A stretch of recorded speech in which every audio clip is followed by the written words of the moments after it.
Hi, everybody. Good morning, sir. Good afternoon.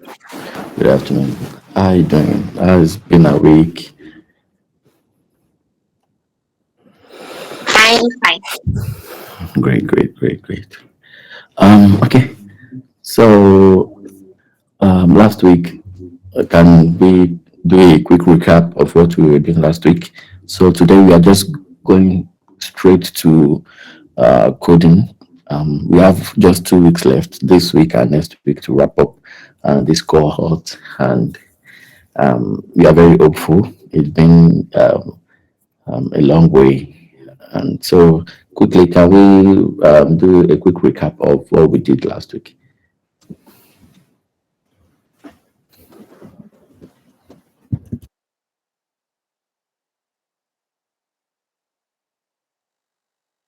Anybody?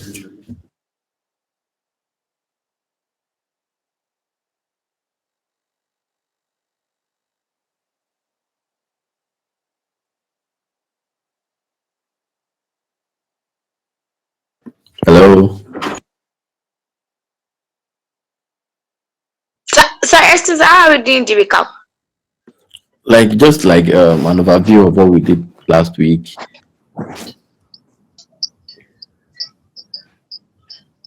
Like what? I didn't hear that part. Overview, a short summary. Okay. Okay.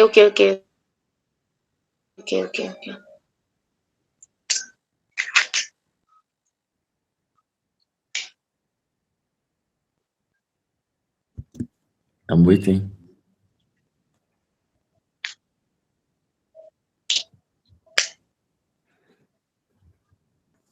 All right. So, last week you taught us a little bit of backend. Yes. We went into backend, and although my network was not good, I was off and on. But I came back to meet the website that we were creating, and health website that we were creating. So I came back to meet it, and we talked about it. Then we continued. Then we went to the back end on how to change some things on the website before my network went off again. Okay. So, thank you very much for the quick recap. So, last week, what we worked on majorly was just the server side of applications, and we decided to use PHP for the server side because it's very easy to learn. And we started last week by showing you how to fetch data from a database. So I manually added data into our database and show you how to fetch it into our front end. So I prepared a front end by just downloading some template online last week and showed you how you can populate that template online. So this week, I'm going to go over what we did last week, just as a kind of refresher. All right, sir. So we are all in, we are all in one, uh, we are all in the same page. Um, I'm going to be using a simple template this week, and the purpose of using this simple template is so that we can know how it is done before all the interface complexities. So let me show you what we'll be working on, and I'll be working us through it so quickly so that there won't be any form of knowledge gap. And once we are done today, then we'll talk about those who are in the hackathon session, how their project is going, and other stuff like that. Are we good with that? Yes, sir. Okay. So let me on my. Okay, great, great, great. So I'm going to be sharing my screen now. Okay, let me know when you can see my screen. Yeah, I can see it. Okay, I guess you're the only one talking today. All right, so just quickly, what this application does, they call it CRUD.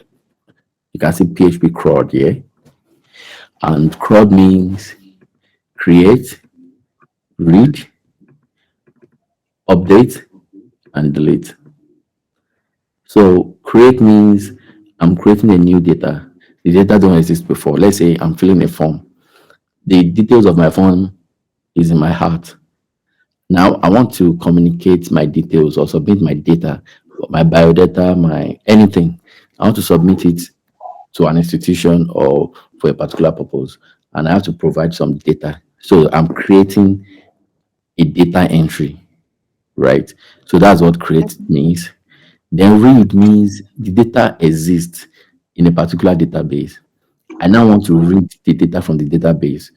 So something like this, we have this one first name, last name, middle name, all this Yes. stuff. So these data are already in my database. So if I come to, let me put the database here, and I go to, let me see this database. Yeah, you see that I have this Joknish, Villa, Vaz, Etero, and other stuff. I have it here. So they exist in my database, but I want to put it in in on my front end so that my client or anybody interacting with this application can see it. So that is where read comes from. I'm reading data from my database. Update is the data already exists in my database, but probably I want to change my contact. Maybe this phone number is not correct. So I want to update the details. I want to edit it. That's the meaning of update. And delete means I want to get rid of this data entirely. I don't want it to exist in the database. So this four action, create, read, update, and delete, is usually the basic four actions that is being performed on any application. And no, I've mentioned it before that social media, all what it does is this four. Even some don't do the four, they only do three, like Twitter. When Elon Musk said they wanted to buy Twitter, he said he was going to add an edit button to Twitter because when you post on Twitter, you can't edit it. So there Edit, was yes. yes, so there was no update for functionalities on Twitter. And I noticed that for maybe LinkedIn as well, that you can update your status on LinkedIn. So you can create, you can read, you can delete, but you can't update. So, but what we're going to be building is going to be basically, and when you do an overview of most applications, these are the four things they do. Every other functionalities is now depends on what type of application we are building. So I will do a quick demo for us within 1 minute. So let's say I have this data, I have only one entry, as you can see on my database. We have only one entry. I'm sure that we can all create database and create table just like I showed us last week, right? Can we do that? Is it something that we have enough knowledge to do now, or I should go over it again quickly when we are about to Sir, start? please go by it because I was not there. All right. So let me do a quick demo. So we have this just one data here. Let me ensure that the next one is going to be two. Okay. So we have only one data here. This is my front end, not my database. I can actually insert it directly from my database, but this is my front end. So I want to add new. There's a particular button here. Everything you are seeing on this page is just normal Bootstrap template that you can go online and copy from maybe Bootstrap's official website or something. So I want to add, so I click on this button to add a new data. So it gives me a form on another page. You can see that when I was on this page, it is my index page. You can look at the Yes. address. So when I click on add, it takes me to another page that says add.php. Post PHP. Yeah. Then this action is add. Don't worry about the action for now. So, but this page is add.php. So, and this page has a form that I can fill a name. Let's say Toby is the first name, Alda, whatever, UAE, contact is this, and comment is life is good. Okay. So I can clear entry. You know what clear entry means? That means everything here will be cleared off. Yes. Save record. Once I click on save record, it gives me this prompt that says successfully added. Does this prompt look familiar from JavaScript? Have you done anything like this before in JavaScript? No, I'm not. Okay, so this is a JavaScript prompt. It can also be a Bootstrap prompt. You can do it from anywhere. So it gives me a prompt, but when you look at the address of the prompt, you see that the address is transact.php. Does PHP? Yeah, so that means I'm entering my data on a page, and that page package my data and submit it to another page. So it's this page that process it. And once I say, okay, you've successfully added my data, and I click on okay, you see that my data is already here. Now, two things I Yes. have done. I have created and I've read data. Right. Yes. So I've created by supplying to my database. So if I go here and refresh my database, you see that this data is already in my database. And I have also read it based on the code that I've written. And this is the code. So now when I say, oh, sorry, I made a mistake in this phone number, it's supposed to be 080, not 088. I say, oh, what can I do? So I can view. View is also the same thing as read. So I can view. You see that it says return to main menu here. So I can't do anything on this guy. But there's an edit button here that Twitter don't have. I can say, okay, yeah. Then I change this to 080. So I can say, oh, the name is not just Toby, it is Toby Loba. And I say, I'm done, update my record. Then it gives me update successful. I said, okay, thank you. See that Toby Loba is updated, phone number is updated, and I can update any of this value. So that means I have created a value, read it from my database, updated. And I say, okay, I don't know this guy, Joknish. I don't really care about him.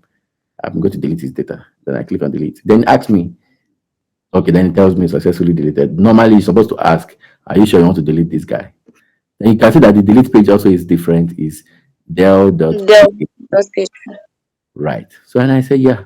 So this data is deleted. In my database, once I refresh, it gives me a little bit over. And with this simple application, we've performed these four stuff. So let's say you want to build an application that collects daily income of for your business. What you just need to do in this application is just do this create. It says the name of the commodity that was bought, the amount that they bought the commodity, probably maybe any other function you want to collect. Then you save, and it keeps storing in your what's it called in your database. Then you just perform an additional function. That addition function just keep adding them together, and in your read, it just gives you the result that today you have made this so amount today, and it's as simple as that. And you have built a what's it called?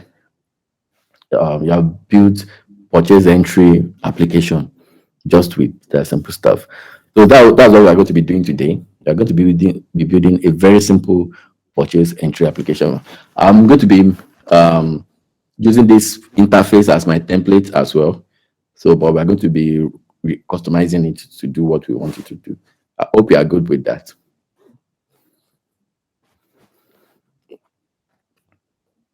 Yes, sir. All right, all right, all right.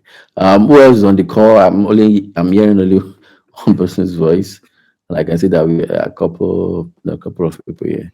I'm within the spirit. That Yeah, voice is yeah. good. Okay, all right, great, great, great.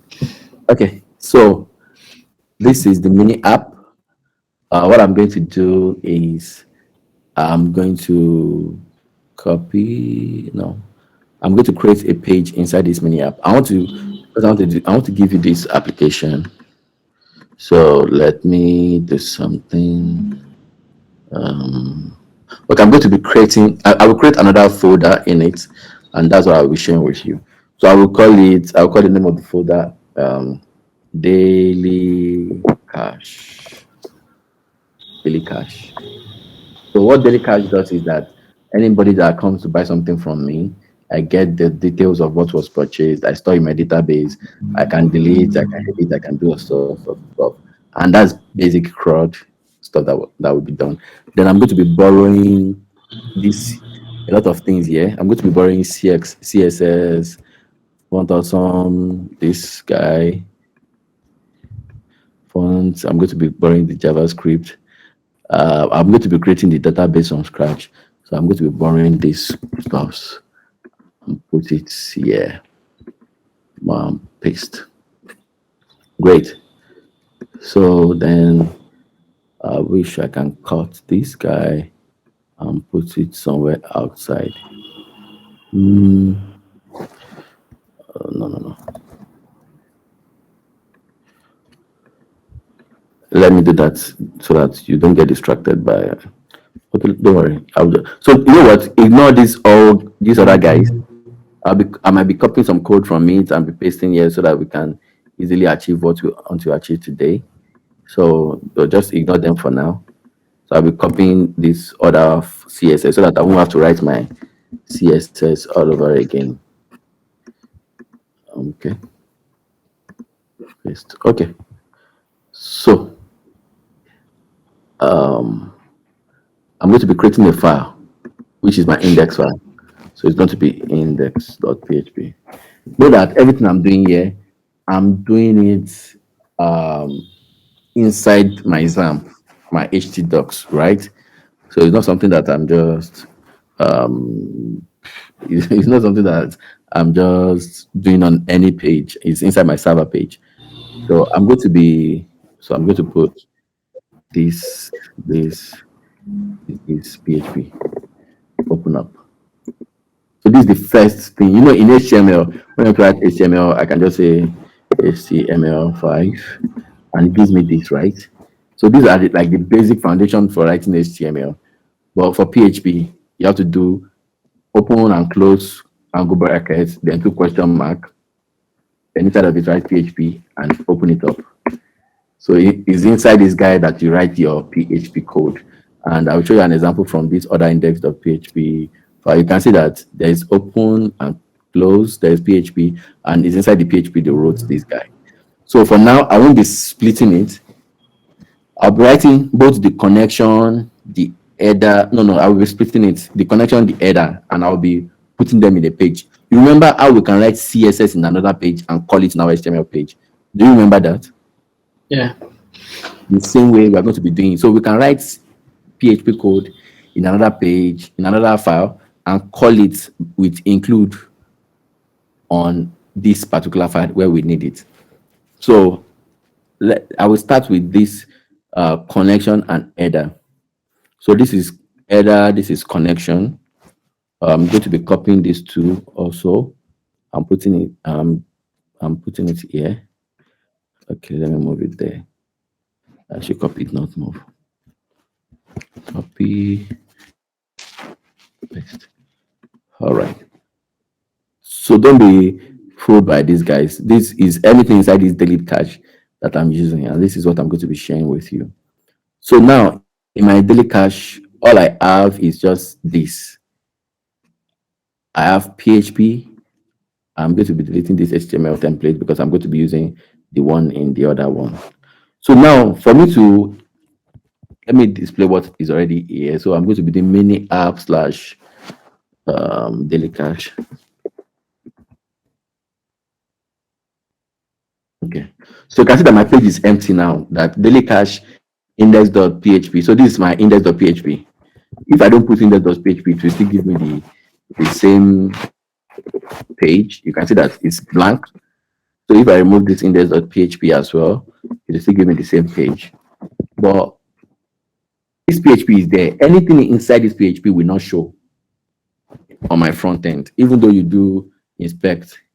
You can see that it's trying to show you one empty HTML that does not exist there. So it will show server side code. That's why it is server side.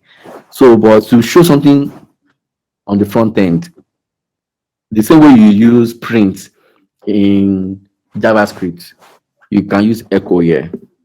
So I can say echo I and end it with a semicolon. You must end everything with a semicolon. Don't forget that. That is super, super important. Then if I refresh, you can see the I here. So the way you print something to the front end from the server side is by echoing it. So you echo and say I. So remember in JavaScript, we have different type of variables or characters. We can have string. So the way you specify in JavaScript, remember that you do something like script. Okay, let me do HTML5. Within it, let me say I have something like script, and you have easy. I want to write a sample JavaScript here. Then you have something like var, and you say name equals to, then you have Scott, right? So you can have this in JavaScript, and you say print, and you say print, let's say you say print Scott, print name, right? So this will give you the name Scott because you said this equals to Scott, right? Hope we get this. But in PHP, if I want to declare a variable, I declare it. PHP likes money. That's why I like the programming language. So I declare it with a dollar sign. I say, come on, this is name. And the name equals to Scott. And I end it with a semicolon. So I'm going to be removing this guy. So this is name variable now. Variable means it can change, it can vary. So I can add, so this is a string. It is a string because it is inside a quotation. And quotation can be single or double column. It doesn't matter. So I can say surname is Alara. So this is name, this is surname. So now I have two variables. One is name, and that one is surname. And I say this, the name equals to Scott, the surname equals to Alara. So I can then now there's a mistake here. I did not close it. Yeah, notice that when I did, how did I know I did not close this? I saw that this color has changed. It is not the same blue color as this. So that's I know that there's a problem. So I will now trace it up to where the color changed. So I noticed that, oh, I did not close this guy. Then I close it, and you see that the color has changed back. So let's always be careful about that, because if I don't do that, it will give me error on my front end. So let me go here and refresh. It's that it's saying this page is not working. That's one thing about server side. But once I do this, then it will still give me the I, because I only asked it to echo I. I did not do anything with this guy. I just saved it there. So it's still saying I. So now if I want to send this to my front end, all I need to do is just use this variable and say, so let me comment this guy out. Command. So I'm going to comment this guy out by putting // So I can say echo name. So what do you think this will give me? To bring out Scott. Are you sure? Are you sure? Yes. Okay, let's try. Yeah, that's correct. So what if I change it to surname? To bring out the alarm. Great, that's good. So what if I want to bring out both? What will I do if I do this? So what will happen? This guy will be messed up. So now, but I want to bring out both. So how do I do that? I can say echo this and echo that, right? This will work. Yeah. But it will just be a bit messed up. So you can see that it's showing the two, but it's not really nice. I need a space and I need to just make it nice. So instead of using two echo, I can actually use one and just take this guy and concatenate it here. So I will say name dot dot this, and I'm going to put a quotation here. What this means is that echo everything that is here, but concatenate this variable with this variable. And inside here, I can put anything I like there. I can put anything. I can type anything I want there. I can even put HTML. I can put it there inside this. So this what this guy is doing, this four character, this dot quotation dot, what it's doing is it's combining this guy with this guy. Notice that there will still be space if I refresh it. You can see there's no space. But once I add a space here and I refresh it, you can see that there's a space here now. So Yes. I can then say, if I want to, I can say something like this dot.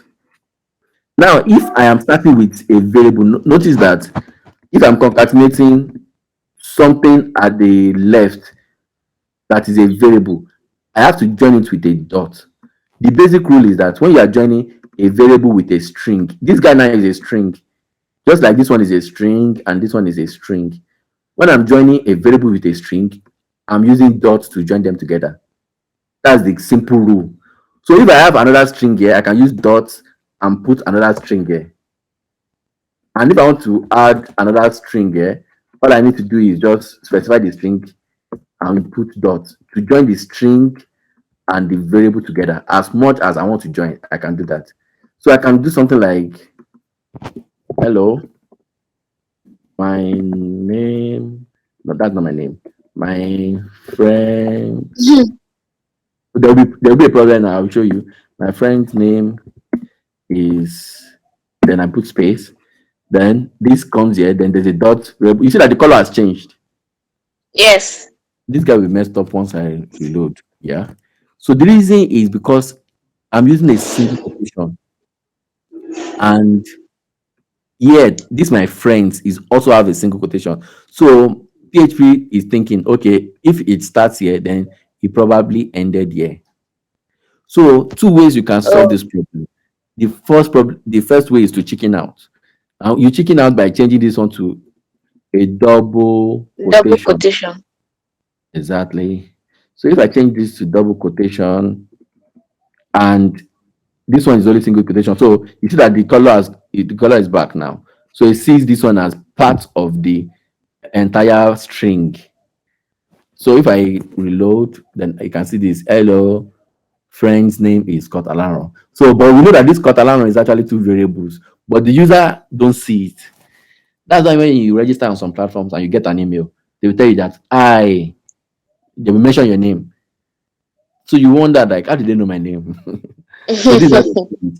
They put a variable and attach it to any string they want to send to you. And that's how, so even Facebook, the Facebook you're using is the same Facebook every other person is using.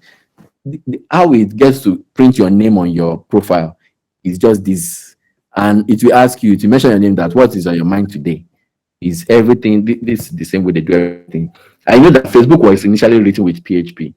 So before they added some Oh, other features to it, Facebook was originally written in PHP. All wow. right. So I told you the first method is to chicken out by changing this one to double. Changing to double quotation. Yes. So there's another method. If you don't want to chicken out, you really want to battle with this guy. There's an escape. I hope I remember this guy. Yes. Yes. So you escape it. Let me refresh.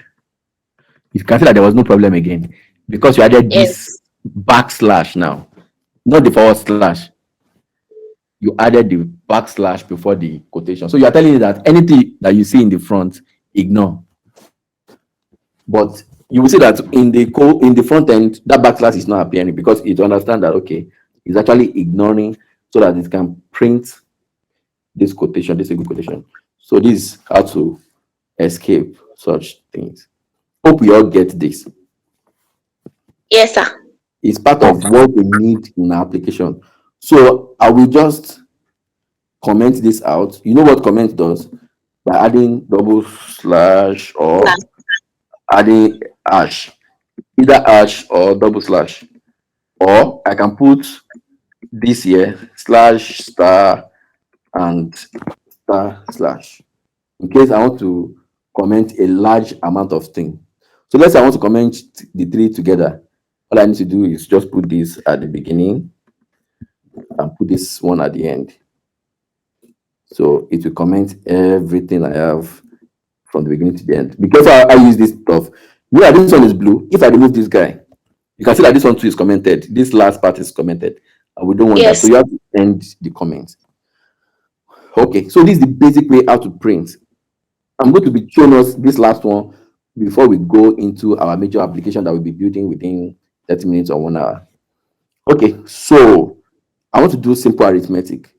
2 plus 2 equals 2. So I can just say echo 2 plus 2. And it gives me 4. So server side can do arithmetic easily. I can do say 2 times 2, or let me say 2 times 4, and gives me what? Come away. 8. All right. So we are going to be needing this when we are building the application because we are going to be adding some stuff together. Are we good? If Yes, there's sir. any question, let us ask now before I fire on. Talk now or no more. Okay. I assume this one is pretty easy and there's no problem. All right. Yes. So let us do something very, very simple now. So I'm kind of showing us the very, very easy part so that by the time we are building an application, we say, oh, so this has to apply this guy. So now let me declare a variable and I say, PHP like money, so it's using dollar sign. And I say dollar, let me say income equals to 1,000. So then I say expenses equals to 100. So this is basic arithmetic, and I say, okay, so I don't want to echo yet, I want to go fancy. And I say profit equals to, so I would say profit, what was my profit supposed to be? I want to put the dollar sign here. So profit is supposed to be what? What's the arithmetic for profit? 900. Okay, so that's my income minus expenses, right? It's as simple as that. Yes. Then all I need to do is just echo. No, then it is. You missed out the 100. That's cleared. The expenses are cleared, sir. Oh, sorry, I copied it. So thank you. So I all I need to do is just echo profit, right? Yes. Yeah, I can say echo income and income minus expenses. That works, right? But Yes. I want to make my code clean so that anybody that is reading my code, even if the person has not programmed before, like if you have never programmed before, if you read this, you can understand what it's doing, right? If I say Yes, sir. income equals to 1,000, expenses equals to 100, the profit equals to income minus expenses. They know that it's this income minus these expenses now, and that's what is giving me this profit.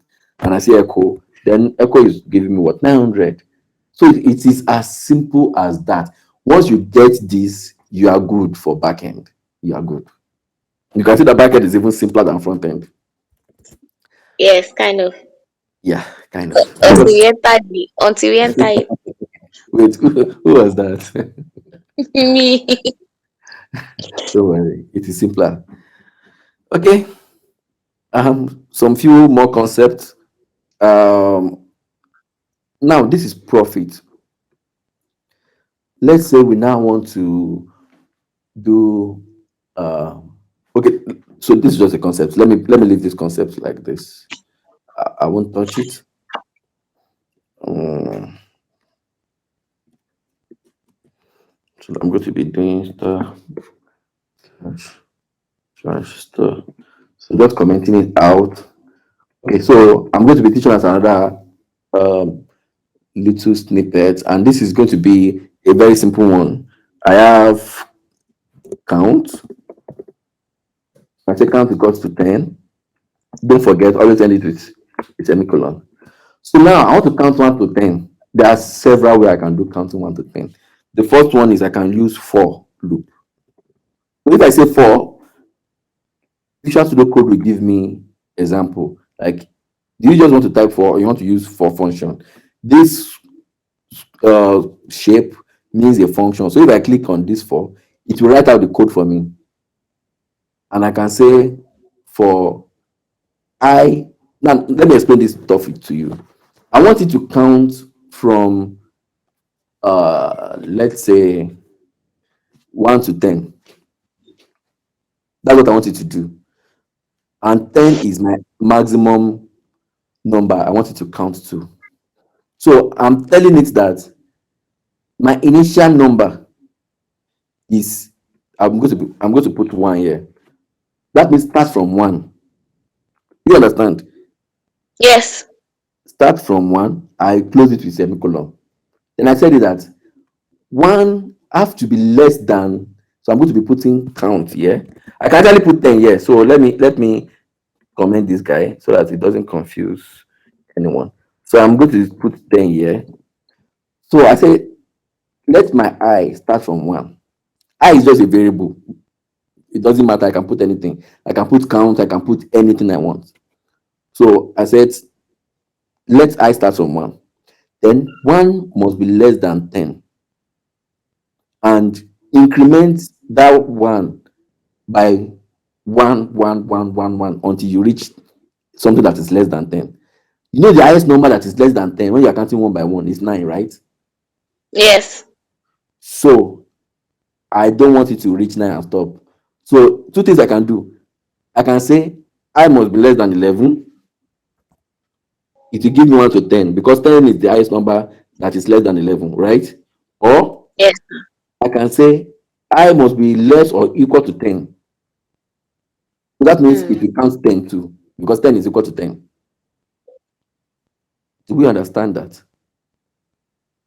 Yes. Yes. So see, what I'm trying to teach you here is not how to cram program, because all these things now you can see that I don't even write it. I just typed 4 and Visual Studio Code wrote it for me. I just typed 4 and I click on this guy and it wrote out this code for me. So I won't teach you how to learn code. I'll teach you how to think about it. So when you can think about it, you can easily solve any problem. And this even apply to life problem. When you know how to solve code problem, you will know that there are several ways you can solve something. I'm going to be showing you like 2 or 3 different ways of doing things. The same way I told you that you can change this one to 11 and say I is less than 11, it will give you 10. You can also say it is less or equal to 10, it will still give you 10. So I've shown you 2 different ways of getting 10. So it will help you psychologically to think and reason things out, and you'll be in haste to talk many times because you want to think more than you talk. That's what programming will do for you. So that means the first thing I will give me is 1. So let's try and see what this guy will do. So I'm going to echo I. Then let's see if this will work. Seems it works. So you see that it's giving me 1, 2, 3, 4, 5, 6, 7, 8, 9, 10, right? Yes. Now it's kind of looking so jam packed. It looks like 12 billion 240 345 million. No, no, that's not what I want. It's a I want it to think 0.68,000. downward. Now, notice something. I told you that if you want to add a string or HTML to a variable, you have to concatenate it, right? So inside this guy, I'm going to be adding BR. We all know what BR does. It gives a line break. So I'm telling it after printing first one, give a line. So what this guy does is a loop. They call it for loop. Loop is something that keeps going around. So I'm telling it this is a for loop that starts from 1 and ends when I has gone over this stuff 10 times. That's why we have less or equals to 10. So if I print this now, you see that it's giving me 1 and it's breaking into the next line, breaking into the next line, breaking into the next line till I get 10. So that's a for loop. It's very, very interesting. Now there's another one called while loop. And the reason I'm showing this stuff is at different times. You are the one that would think like, let me use for loop for this one, let me use while loop for this one. It's just come handy. Like nobody will tell you that for this type of you should use for loop, for this type you should use while loop. You look at the problem very well and be like, okay, this problem has beginning and it has end. So that's the way I think about it. If I know that this has a beginning and it has an end, like it's deterministic, 1 to 100, 1 to 10, A to Z, all those stuff that you know where it starts from and when it ends. I use for loop. But when I know that I don't know where this ends, it can go over to 1 billion, 10 trillion, then I use while loop. While loop means while this thing still exists, just like if they say that as long as there is heaven, this will not happen or this will happen. As long as there is sun, the plant will still keep doing photosynthesis. So you don't know where there won't be sun again. You know that one day there won't be sun again, but you don't know when. So that is a while loop. So every day we wake up, we sleep, we wake up, we sleep. That is a while loop. But human being generally, people get old and they reach the age of 100, 120. So that's a kind of for loop. Though you don't know when it will end, but you know that one day it will end and What it is is funny? doing You this sure? so. So that is a for loop. So now to write a while loop, I don't need to remember the code. I actually don't remember now, but I'm just going to do while, and VS Code will remind me, because what technology is trying to do as much as possible is not to make human being think too much. Human being are logical beings, so our own thinking should be logic, should be problem solving, not necessarily a library to garbage in, garbage out. That's the work of a computer. A computer should remind me of things. I should only remember value and application of that thing. So that's where AI will definitely not reach human being. So I just click this and it's like the while loop code for me. So this guy says while A is less or equals to 10. We have something like that too. I told you can use anything here. And I just say the same thing that I have here. So I put it here and I say echo A. See that here I have to do increase the I by 1. But here I don't have to do that. So it comes here, it checks. Is A now I have to declare this A, that A has to be equal to something. No, A is not equal to anything as at this point. I have to say A equals to 1 outside here and end with the semicolon. So what it asks is A less or equals to 10? That is 1. It says yes. Then it comes here and print 1. Then it goes again. Is A less or equals to 10? Then it says yes. That is when the A is 2. Then it goes print 2. And it goes again and it goes again and it goes again. Well, how does it know when A is increasing? It can't know because it's not specified in this while loop.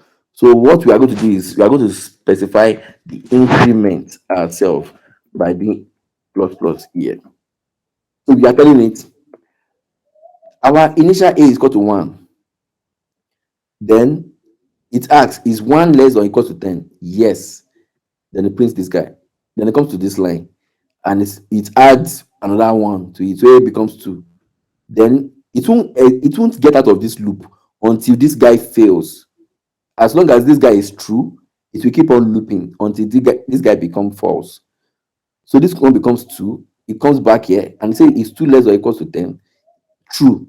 It prints this guy again. Then comes again 3, 4, 5, 6, 7, 8, 9. By the time it gets to 10, is this less or equal to 10? Yes, it is equal to 10. It prints it. Then we increase this one to 11 and says, is 11 less or equal to 10? And this guy says false. Then it exits. It doesn't print. It just exits the code. So that's how this one works. So let me comment out this for loop.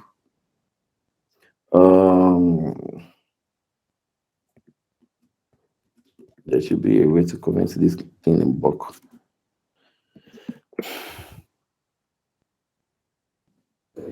So I want to print A now. So you see that I have my 1 to 10 from the for loop. Now, I want to show something. If I have 1 to 10 from the for loop, what if I put this and I cut it away from here and put it at the top? So this way this one behaves is it will take sorry, I shouldn't have added this guy.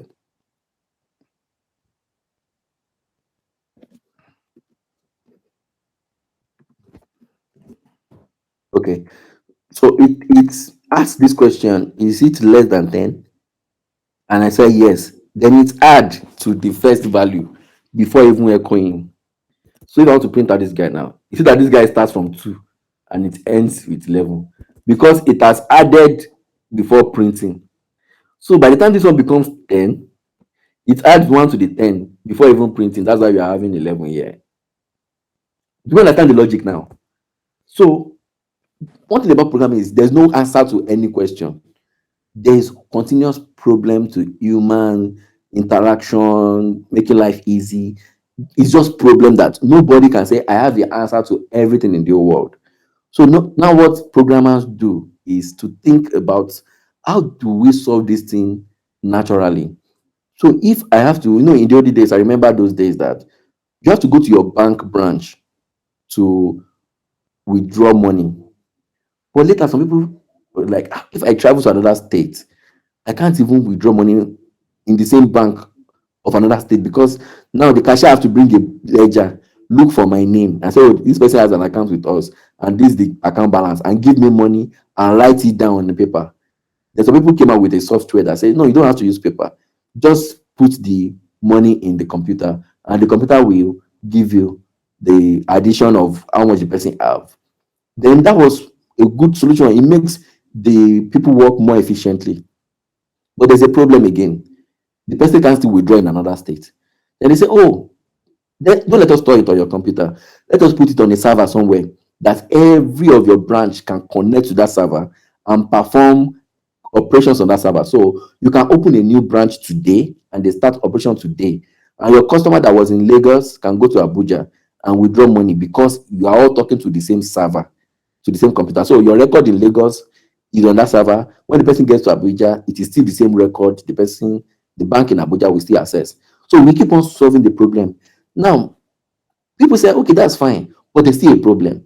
Why do I even have to come to bank? I don't even want to come to bank. They say, oh, okay, you don't have to enter the bank. So we give you an ATM machine that in front of the bank, you can withdraw money in front of the bank. Then people were happy, like, oh, yeah, that means I don't have to come into the bank. So even after 4 p.m., I can still withdraw money. Then later people said, no, no, no, no, I think there's a problem now.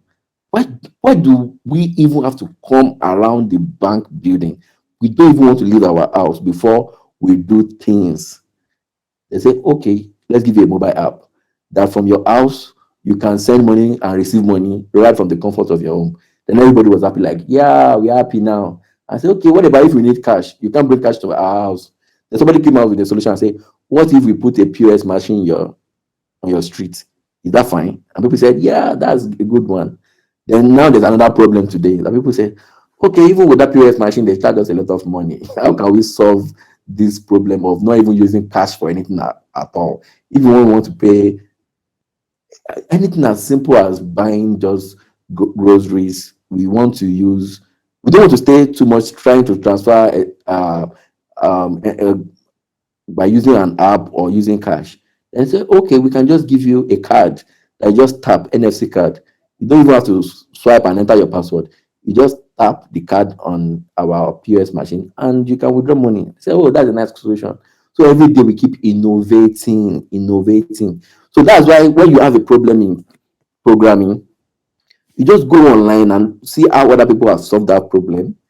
Then you innovate, like, okay, this is how I can make it better. So that's why I can use for loop to get 1 to 10. I can use while loop to get 1 to 10. I can use do loop. I can use a lot of things to get 1 to 10. So it's just about my mood. I feel like using while loop today. There's even for each. There's another one that is for each. So for each is usually builds with, I can have an array. I don't want to take you too deep, but I can have an array that says, let's say A ar equals to array of, let's say, 1, 2, 3, 4, 5. I can loop through this array with for each loop. So, but I won't take you through that today. So I just want you to get the basic gist of how we can loop through things, how we can do basic arithmetic, 2 times 4, 2 plus 4. This is sufficient for us to build whatever we want to build today. Hope we get this now that we are starting.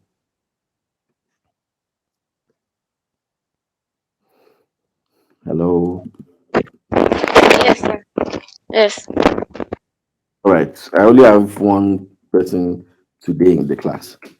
Yes, Good. no, Good. I joined in late, so I can't really comment on what you're saying.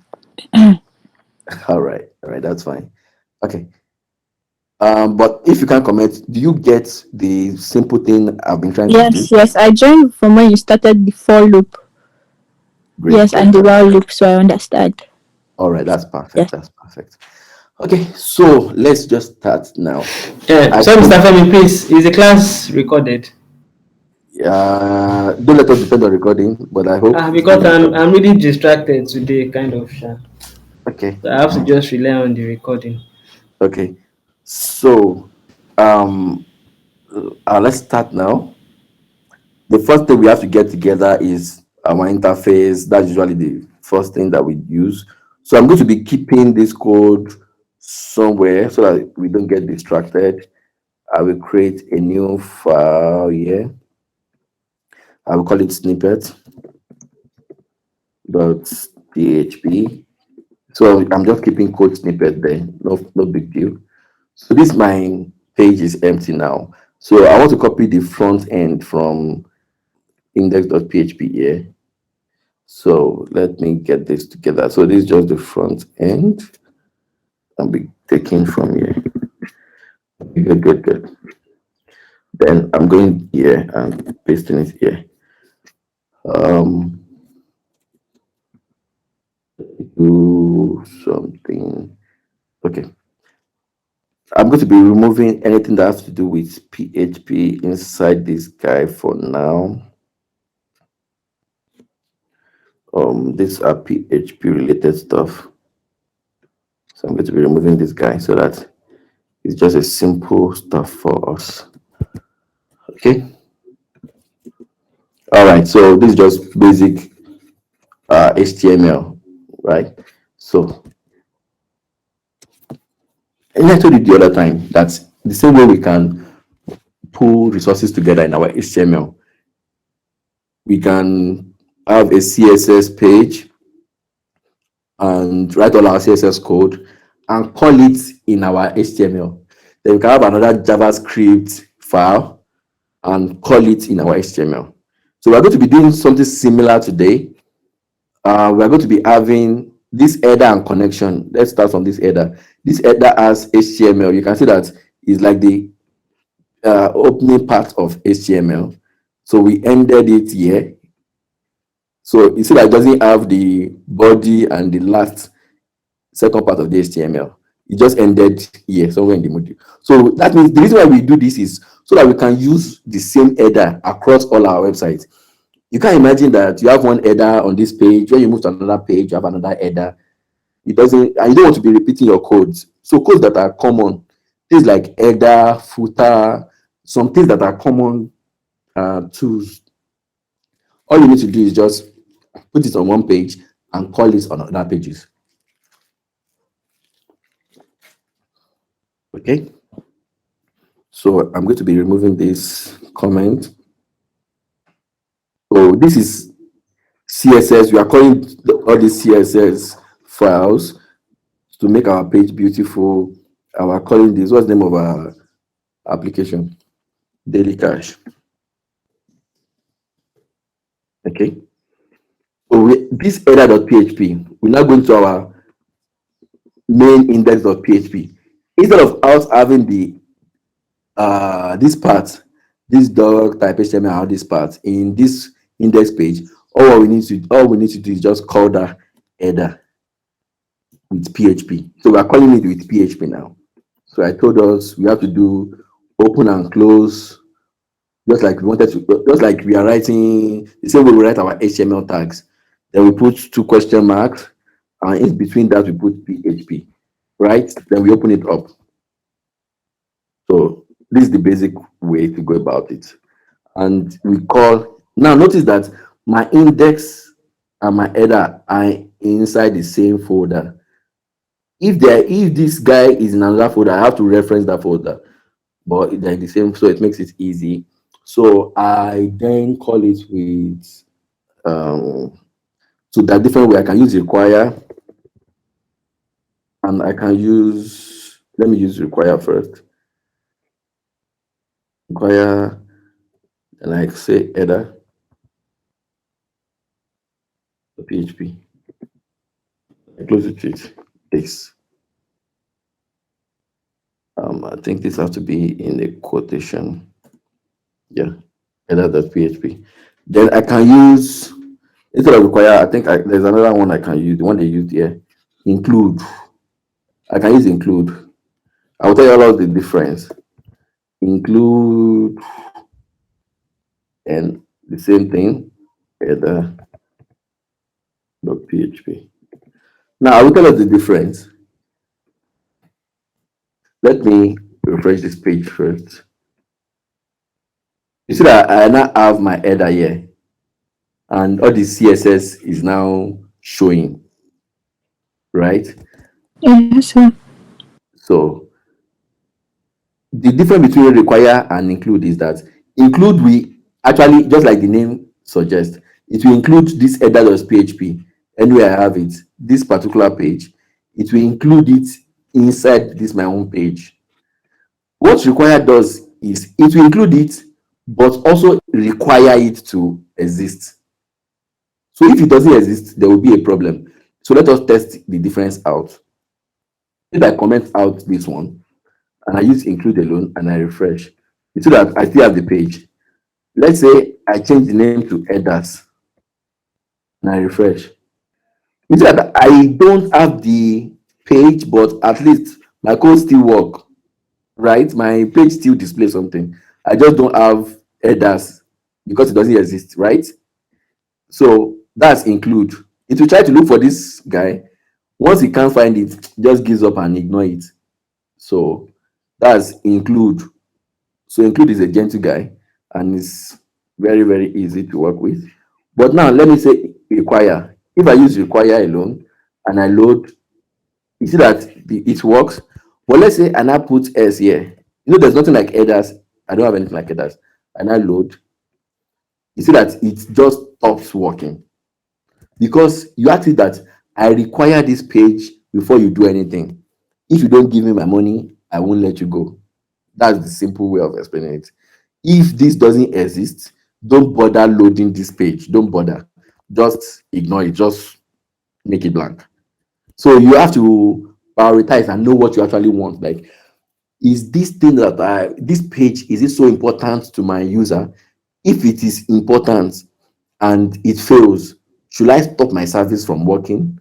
Or can my service still work? It's just that they won't have a good user experience, but the stuff will still work. So that's how we prioritize which one to use, include or require. So I'm going to be using include, and we have a simple page. Everything is just HTML, CSS, JavaScript, nothing fancy. I've not added any PHP apart from the page. I'm just including. That's the only thing I have here. So I'm going to do, let me rename this guy to shop. Okay. No. So I'm renaming this guy, this guy to shop. Okay. So here we have shop, and inside my header, okay, this daily cash. Okay. Then inside this place we have the name of our application is me daily cash. Daily cash. Great. So what we want to do is let's change these fields also. And instead of list of records, we have transactions. transactions, and inside my transaction, I have a link to a button which says add new. So let me refresh. So this is my transaction. I have a button that says add new. What this add new does is if I want to add a new transaction, I would like us to have a better user experience. So I might not be linking this to another page. Then it's too close. I think it's too close to the table. So I'm going to be giving it some space by just saying BR. Okay. Okay. It has to start from here. So I'll put it here. Okay. Good. This guy. Let me see how it looks on mobile. Okay. Good, good, good. Okay, we are good. We are good. Yeah. So, we want to change this to what we actually interact with. I will call it hash. So this will be the number of item. This will be the item name, and this will be the quantity. Quantity, unit price,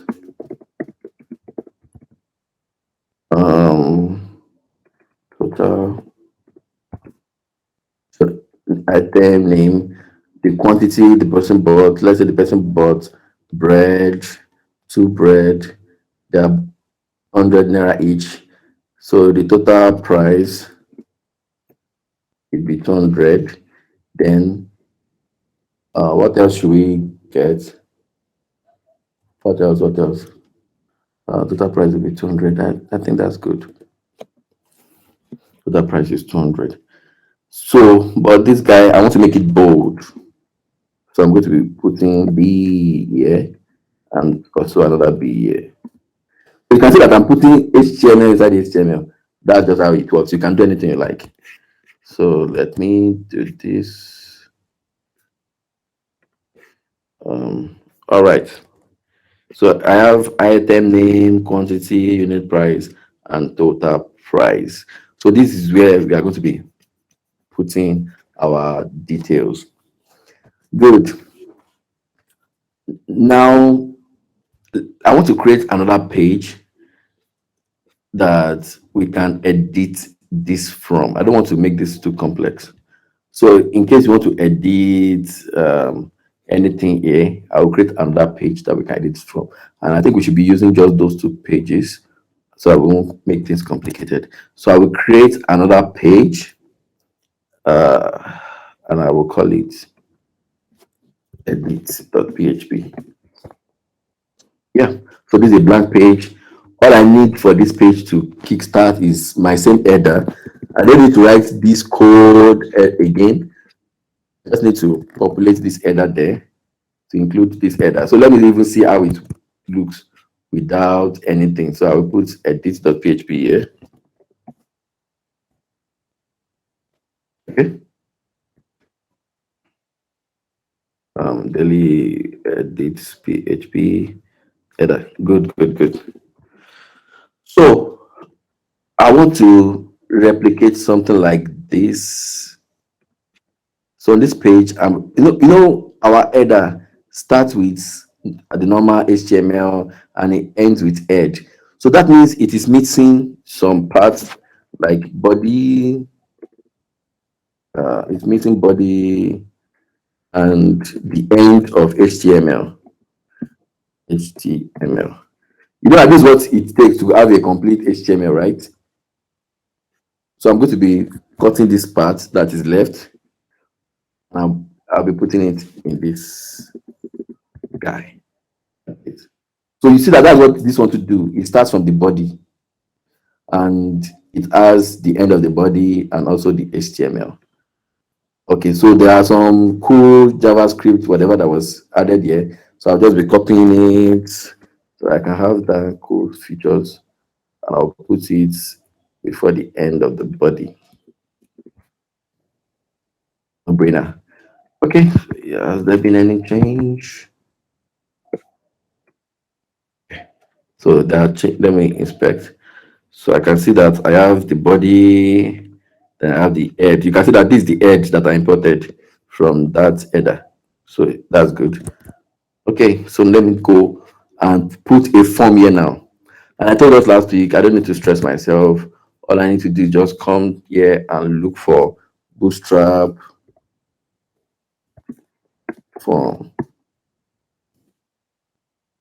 And I will click on Forms, Bootstrap, and look for a form that looks like what I want to do. Let me see, this multiple. I don't want this guy. So I just look for different types of form. Okay. Impute. Good. Okay, I think this guy has some cool stuff. I can borrow this guy. I like this. So I'll be copying this form and I'll be using it right here. So it's just a simple copy and paste. And let me see how it looks. Okay, looks good. Um, is it not too dark, the background? Let me do something. Okay. So let me put something here. So in the body, I want to say the color. So I'm just building based on my thinking, just my mind. I'm just thinking and I'm just writing code. BG color. Just to it's going to be putting. So I can actually say white and just check it out. Okay, ignoring me. DG color white. Or let me use style.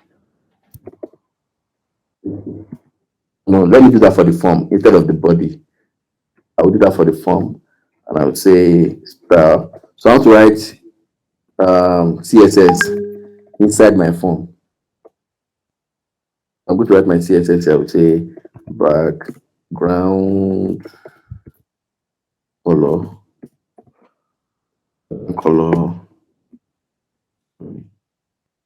is white. Background color white. Okay.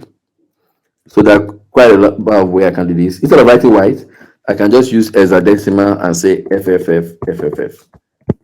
It will still give me white. But I don't want it to be plain white, so I'm going to be putting yo. I hope you know what this means. Yeah. I hope you know what that yo means. If you don't know, please let me quickly explain. If you don't know, let me know. That you don't know. I don't know what it is. Okay, so now there's something called hexadecimal colors. I will do a quick example for us here with HR. This HR tag, I'm going to be putting, I will put this there. I will give it a width.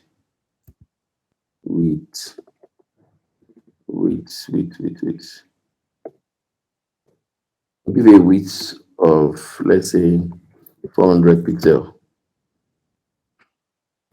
So just to explain how the color works. So now, I said the background color is this. This is, decimal is actually 6 characters. And those 6 characters can give you over 16 million different type of color. And if I do FFFFFF, that should give me white color. So let me refresh. So you can see this line. This line is white line. Yes, sir. Yes, sir. So if I copy and paste this, and I do, I wish I can put this in my, let me put this here so that you can see it better. And BBR, yeah. So if I do, you won't see the white again. So let me put the white at the top because top is black. So if I do 0, 0, 0, 0, 0, 0, that's 6 zeros, and I come here to refresh, it should give me a black line. I think the line is invisible somewhere. Let me put it where you guys easily see it. It should be somewhere around there.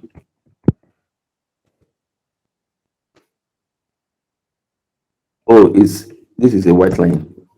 I need black. 2, 4, 6. Oh, background. Sorry, color. It's supposed to be color.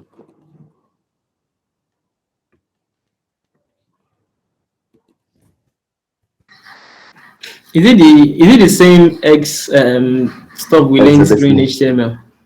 Yes. So yeah. So let me show you quickly. I can just go to Google and say, I think what Akilia taught us was that we should just search for the color we want and just copy the X code. yeah. I'm just telling you how the S color works. So there are deep. So we have just 6 characters for the X. You see that this guy now is 6 character. So as I change, you see that the characters change Yes, sir. as I change the color. So this is how it works. If I select black, you see that it has more of zeros. Okay, yeah, this is perfect black. You see that it has 6 zeros. If I select perfect white, you see that it has 6F. Five, So four, this is how six. the hexadecimal works. It is from 0 to F.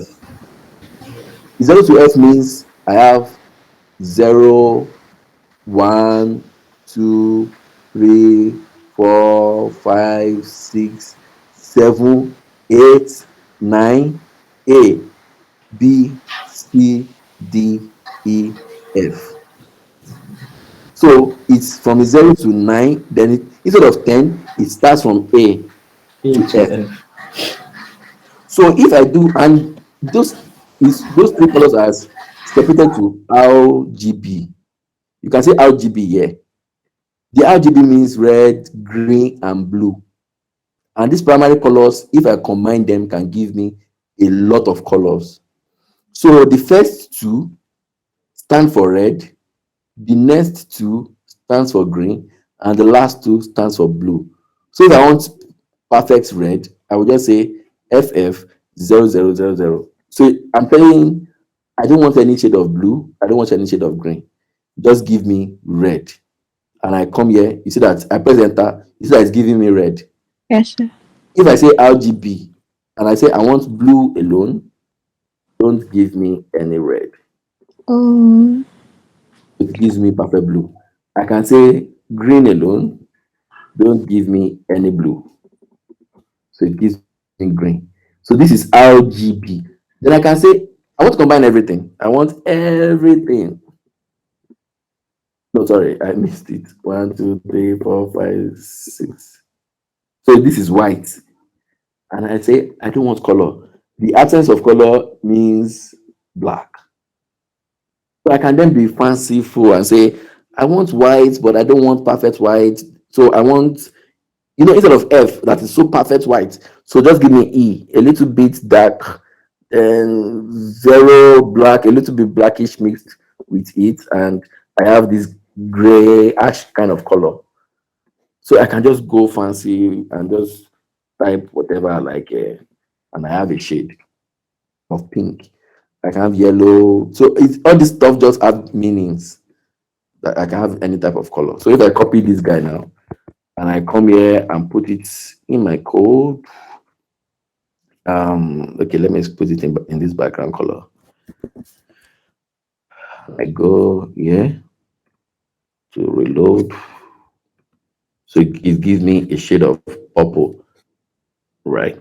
So I want something bright. So let me use this bright green.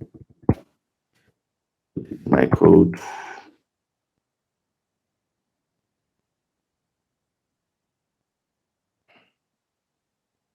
And all right, so I have this guy now.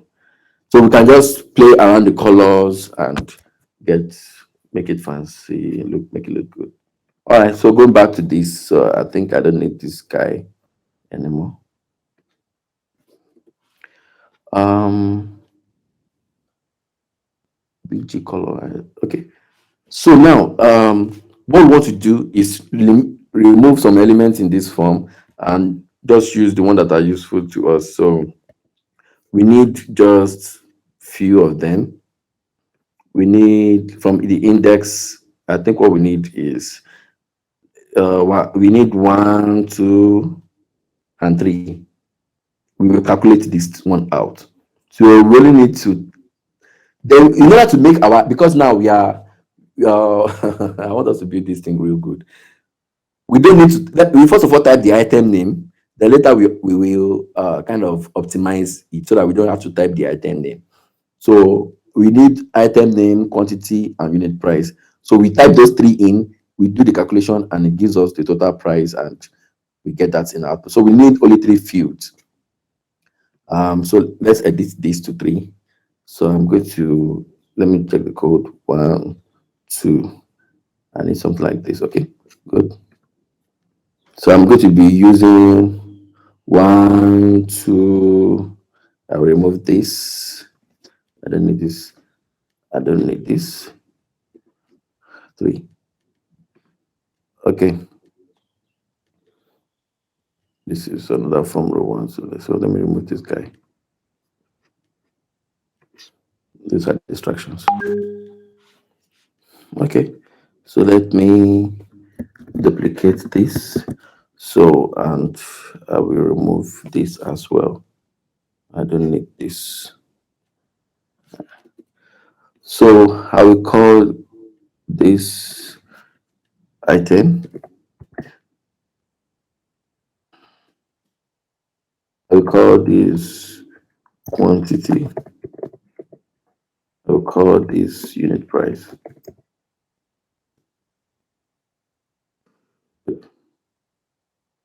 So I don't need to edit anything actually, but let me just customize this to what I'm using here so that when you're looking at the code yourself. So my ID must be the same name with this 4. This 4 must be the same name with this ID. So that by the time I click on this item, it knows that I'm talking with this input. So it's not necessary that it's the same name with this. You can be a different name with this one. So I just want to make it the same name for quantity, then for price. Yep. So I will be putting this in, you know what placeholder does, right?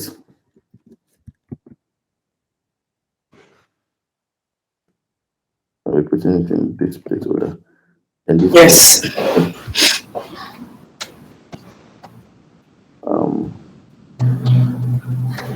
item. This should be item. So I'm just editing HTML. No fancy stuff. My type is test.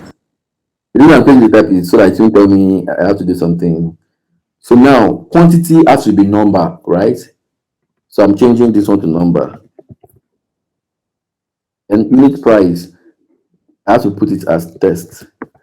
I can put number and tell it that because sometimes you have kobo in numbers, naira and kobo, or dollars and cents, or pounds and pence or stuff. So I'll just put it as test for now. So we have this 1, 2, 3, and here we put submit. Okay, nothing. We have not done anything so far. The form starts here. So beginning of form, end of form. Let's see how it looks like. Okay, no fancy stuff. We like everything to just be together. Let me put everything together. I'm going to be removing these guys and be replacing it with a BR.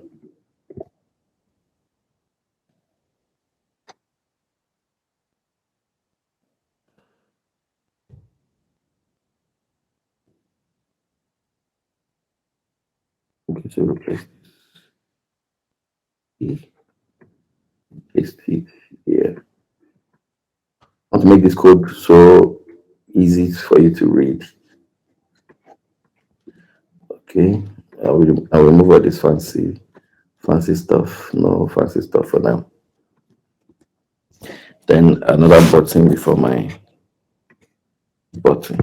Another BR before my button. Okay, so let's just. Okay, good. So very simple form. So name of item, quantity, price, and then click submit. It's as simple as that. So we build two page. The first one is the page that lists out everything that we are doing, and the second page is the page that we actually impute those items. Right? We can actually make everything the same page.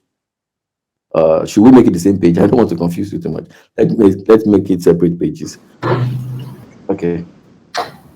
So we have to start our code from here today. This is where we do impute, that is create. I told you in CRUD, you do create, read, update, and delete. So we are doing create first. So we want somebody to type item here like bread and quantity like maybe 3, unit price, let's say 100. And person click submit, it goes to our database. As simple as that. So before we can do this, we have to create the database table. We have to prepare it first. So I will create a new one entirely. I will come to localhost. I will come to database, and I will create a new one. I will call it, what's the name of our business? Daily Daily cash. Daily cash. And I will click create. So it's suggesting that I create 4 columns. So let me see what I need first. As a business person, I want to know the time of my transaction so that in case somebody comes and says, I bought something here yesterday, I have to look at my transaction and say, no, at this so time, you did this particular stuff. So I will need a column to keep my item name, another one for quantity, another one for unit price. So let's do these 3 first. And I told you last week that for everything you are doing, always have one extra column that takes ID so that you can identify each line of transaction record. So that means 4 is the minimum. I have 3 items here that I want to save. So 3 plus 1, 1 plus for ID makes it 4, right? Then Yes. Over the time also that happens. So that's that makes it 5. 5. So I'm going to be creating 5 columns here. And I'm going to be naming my table transactions. Transaction. Let me just call it transaction. I don't want complexity. All right. So the first one will be ID. My ID is integer because it will be auto incrementing. So it will be 1, 2, 3, and stuff like that. So I can say the length should be 50. 50 means, for 1 million, 1 million is 7 figures, right? So if I put 7, that means I'm expecting maximum of 9,999,999. Nothing more than that. The day it reaches 10 million, it fails. But I know my business is going to be great. It's going to be big. So let me just put 50. Whatever the figure that is 50 is, let's go there. In the future, we can change it to 5 million or something. But let's just put 50. So then I say, okay, yes, this guy is going to be increasing automatically. So and I'm making it the primary key. So primary key means use this to track every of my record. It's the primary thing I'm using. Because now when you want to search for an item, it might be difficult for you to say, search an item for me where the name is bread. What about if I'm typing here, instead of bread, maybe I want to employ somebody from a village and the person puts buredi. Then it will be difficult for me to search bread because there's one item that refers to bread, but the person wrote buredi. So I just want to be safe, something that I can use to search. So ID is very, very reliable to search. That's why I'm making it my primary key. I will still optimize this one so that nobody can type anything I don't want them to type. It is only what I have that can be added. So, but now let's go with test. So this one is good. Then the first One is item. An item has to be a variable character because it is a string. I can put 50 anything I like there. That's good. So from here, I can say default is null. That means even if I don't enter anything here, the database should not worry. You just take it like that. You don't use null in some cases, but in our case, we are going to be using null. Okay. Is there any questions so far? Let me know before I progress. No, sir, I don't have a question. Okay, another person? We should just go ahead. Let's go ahead. All right. Good. So then I have what else? Quantity and unit price. So here, notice that I'm using uh, small letters because I don't like complexities. No space, nothing. So if we so for my quantity, I will write quantity and variable character. I can put anything I like there. Notice this does not mean that 15 will be your highest quantity. It just means the length of whatever you're going to be typing. That's what it means. So let me add 50 for consistency. Now for unit price, I can just put price alone here so that there's no complexity of adding space. But for me to have consistency, I will add units and I'll put underscore price. Don't use dash. This guy can give you a real headache. If you must put space, instead of space, use underscore. Or just put it like that, unit price. So I will be adding underscore price. I'm not adding any underscore. I will add price. Let me leave it like this. So now, then I want to know the time. So I'm going to be calling it when, so that you don't think it's only time that I can put there. I can say sales time or sales whatever. So let me put sales time. And this guy is going to be timestamp. I don't want to stress myself entering value into it. I want it to just pick the current time. So I don't need to give it length. The default will be current timestamp. So anytime I make that transaction, it will fetch the current time of that particular time and just put it there. So I can put all these ones, the default. So they call this database engineering. We are engineering our database. How do we want to store our data? There are a whole lot of stuff that goes into this thinking about your database. How do you want it to be stored? And you have to, when you are thinking about how you want it to be stored, you have to think about how you want to retrieve data from it at the same time. It's not difficult. That is exactly what we are doing. That's why I'm not using space. So that by the time I put sales time here and there's a space here, it will go in, but when you're bringing it out, it's going to be really headache for you. So in order to save that, we are making it simple. Then after that, I will click on this save button. And yeah, we have a table with some columns that is currently empty. So now our next task is to fill data from here and get it here. As simple as that. Last week, I showed us a very simple way to do it by going to Google and search PHP MySQL code to insert data. Very easy. I will do PHP MySQL code to insert data.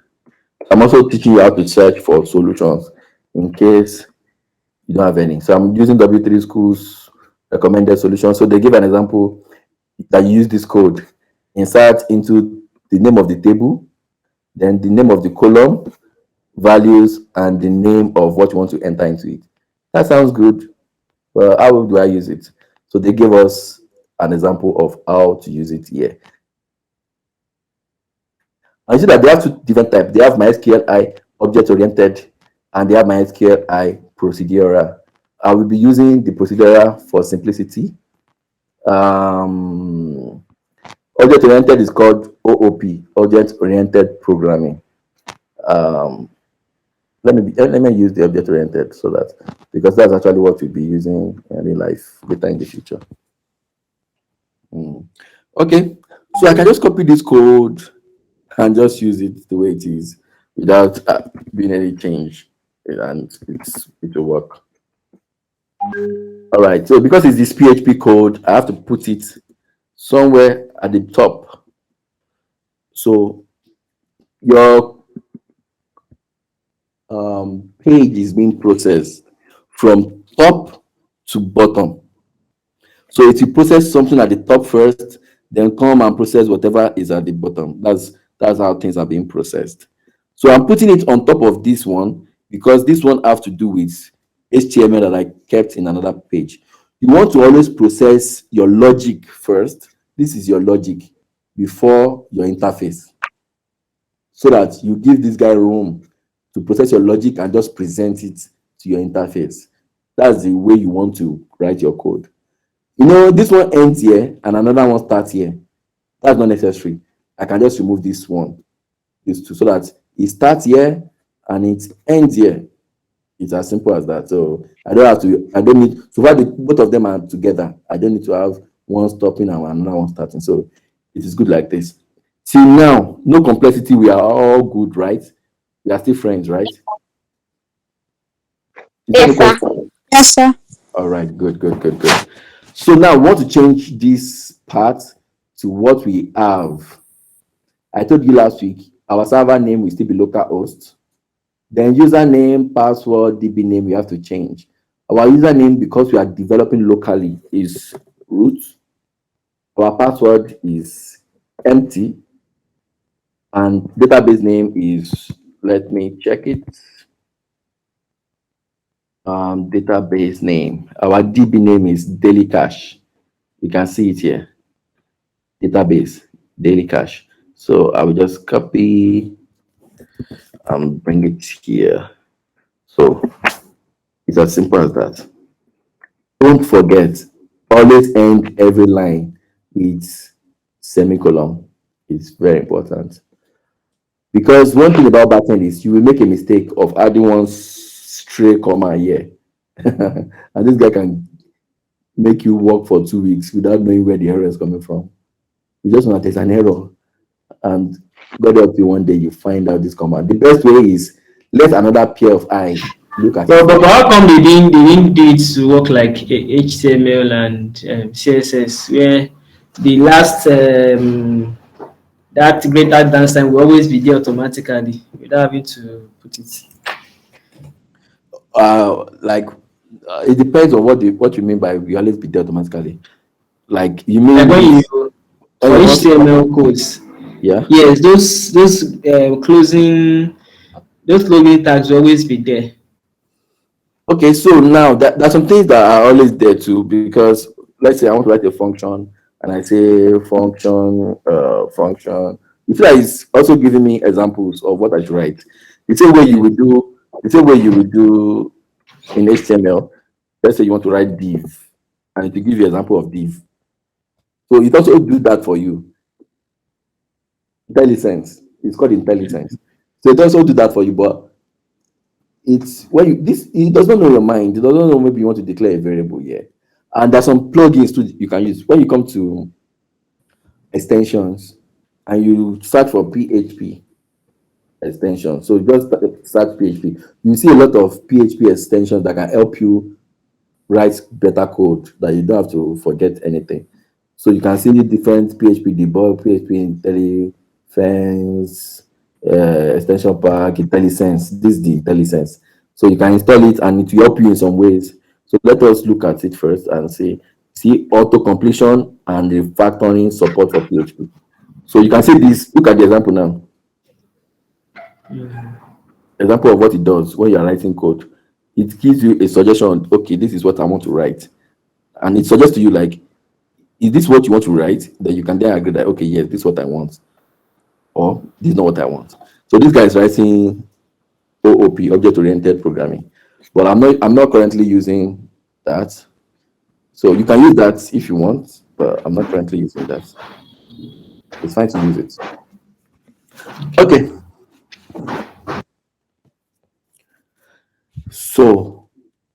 notice what I'm doing now. I'm using my edit page to add, and I'm also going to use it to edit later. I call this page edit. So I'm going to use it to add and edit later. Just watch. So we are good with the database. So as at this point, we can connect to our database. And you see that these variables, these 4 variables here, they have declared it in this connection string. So you see the comment says create connection. So as at this stage, you have created a connection for as at this stage, this line 11. Then it says check connection. So this is what this one does. Before you even open the page, check if I'm connected to the database. If I'm not connected to the database, just kill the process. That's what this die means. Just die, kill the process. You don't need to stress and just give me the error that I cannot connect to the database. So let me try to simulate an error by introducing the password S, just S, and refreshing my page. Yeah. So you see that immediately the root connection failed. Access denied for user root immediately. And there's nothing is displayed because it kills the entire page just because I cannot connect.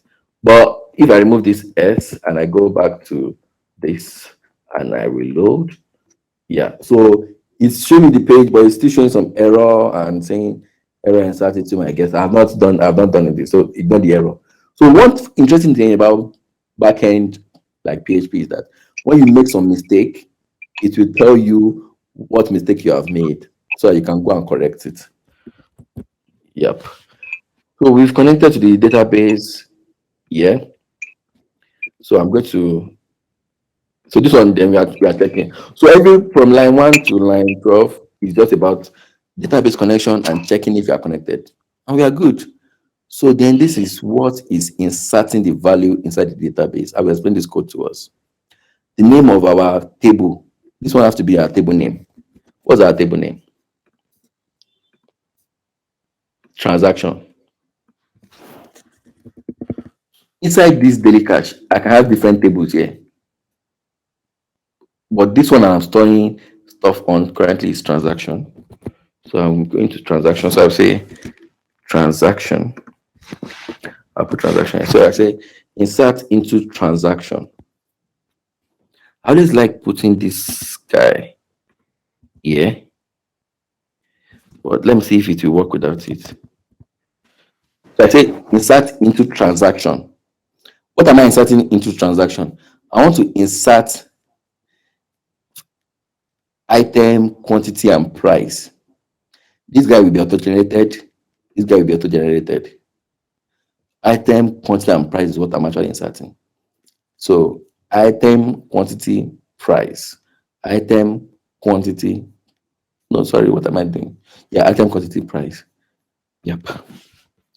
So I said item, quantity, and price. Hope we get that. So I'm not saying in my item, let the first one be bread. I like bread. And this quantity should be 2. And the price should be, let's say, 200. It's as simple as that. So I'm saying inside these columns, add these values. That's why you see values here. So everything here, I can make it a single line. So they just broke it down so you easily understand. So it is as good as this. So insert into transaction these columns, but the value you're going to insert is this. It's as simple as that. Do we understand this line 17?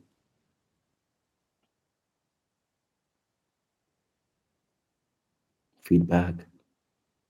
Yes, sir. Yes. Good. We are doing good today. Really, really good today. All right. Then we won't have a lot of stress. Then after that, so Because I this asked that SQL, question.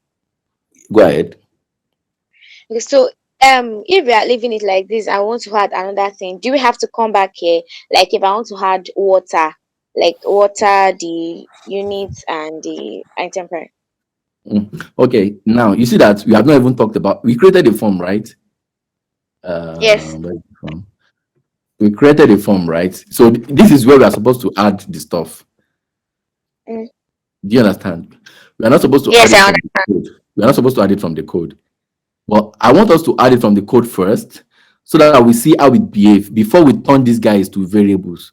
These are understand. static value now that we are just injecting. We are testing our database if stuff can actually go from here into our database first. That's the first thing to All do right. before you start working from the front end. You need to first work from the back end and try to put something in your database from the back end first. So that's what we are trying to do first. All right, Okay. sir. So we have this line and we store everything inside this SQL variable. So these are called SQL commands. It's very easy. SQL stands for SQL language. But I can name this guy anything. It's not necessary that it is SQL, but they call it SQL so that we can know that it's easy to read that we are using it to store this SQL line. So we now did a conditional statement. You know conditional statements in JavaScript, right? And says if this connection using this Mm. SQL command is true, echo new record created successfully. That means it should print this out. Yes. Else, if it is not successful, then it should echo this. That means it will echo the SQL and also the error and immediately close the connection. This is the end. It's as simple. This is as simple as this. You know, this one, we already have this one for our HTML. So this one is not part of it. So this is as simple as this 1, 2, 3, 4, 5, 6, 7 lines. So let's test this. I'm not sure if this will work, but let's test it. And the way this will work is that all I need to do is just load this page. I don't even need to enter anything because I've already specified this and I already specified what it will store. So immediately I load this page, the computer will start reading from this line 1. Read this one, store it here, read this one, store it here, read this one, store it here, read this one, store it here. Put all this put it inside this place and run this MySQL line and store it inside connection and be reading it line by line. It will see that this one passed, so it will ignore this if. Then it will come here, take all this one, store it here, run this command. If it enter my database, it will write this. If it doesn't, it will write this, and then it will now show you my HTML. So it will read it line by line, line by line. So let us test it by just loading the page. So now loading the page is different from reloading. I'm going to click here and press enter. And it says new record created successfully. You can see it here. Yes. So if I go to my database and reload this guy, I should see it here. Bread to 200, and this is 1400. And if you check my time up here, you can see it is 1400. 8 seconds. So that means it is working from the back end. If I reload this page and I click here and I press enter again, it will, as long as I keep reloading, it will keep adding new records. Is it my network? Yeah, it's your network. It will keep adding new record. You can see that a new record was added and it was just 34 seconds apart. So this is very important because when somebody says, I bought this at 2 o'clock and I only bought one item, so you tell the person, no, you bought 2 items. 34 seconds later, you bought another item, the same item. So there's a way to prevent double inputs. We'll talk about that one later. Remind me if we still have time. But at least we are sure. You know, we have not started putting values from here. We are just putting it from our code, and we are sure that this is working. So what we now need to do is, how can we now get this code to bring data from front end and then drop it here? We know that if the data gets here, it is submit because we have tested this stage. So it is 2 stage. We have 2 stages here. It has to take it from the form on the front end and bring it here. Then this guy will take it up from here and drop it in the database. Right? Yes, We have tested the taking from here and dropping into the database. That one is working. So the next stage is now, how do we now take it from the front and bring it here? That's the next stage now. Is this interesting? Or do you have any question? No, sir. Yes, sir. Okay, all right. So let's now take it from the front and drop it here. The first thing we need to do is come to our page here and look at where is our form. Okay, I think the form is on edit page itself. Yeah, it's on edit page. Yeah, this is our form. We have 1, 2, 3 as our input. We need to introduce one property here, and the name of the property is name. So name, we have to give it a name. So this guy will be item. Notice that I'm using small letter also because this name is what we are going to be dropping for our backend to use. And here we have quantity. And here we have price. I'm giving it a name. The name that our backend will recognize and use. Item, quantity, and price. Then on my form, I'm giving my form 2 values. And I will call, I don't want this style to distract you. Okay. Action.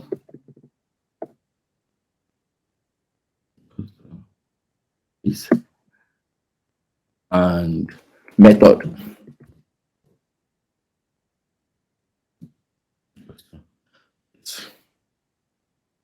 So these 2, action and method, is very important.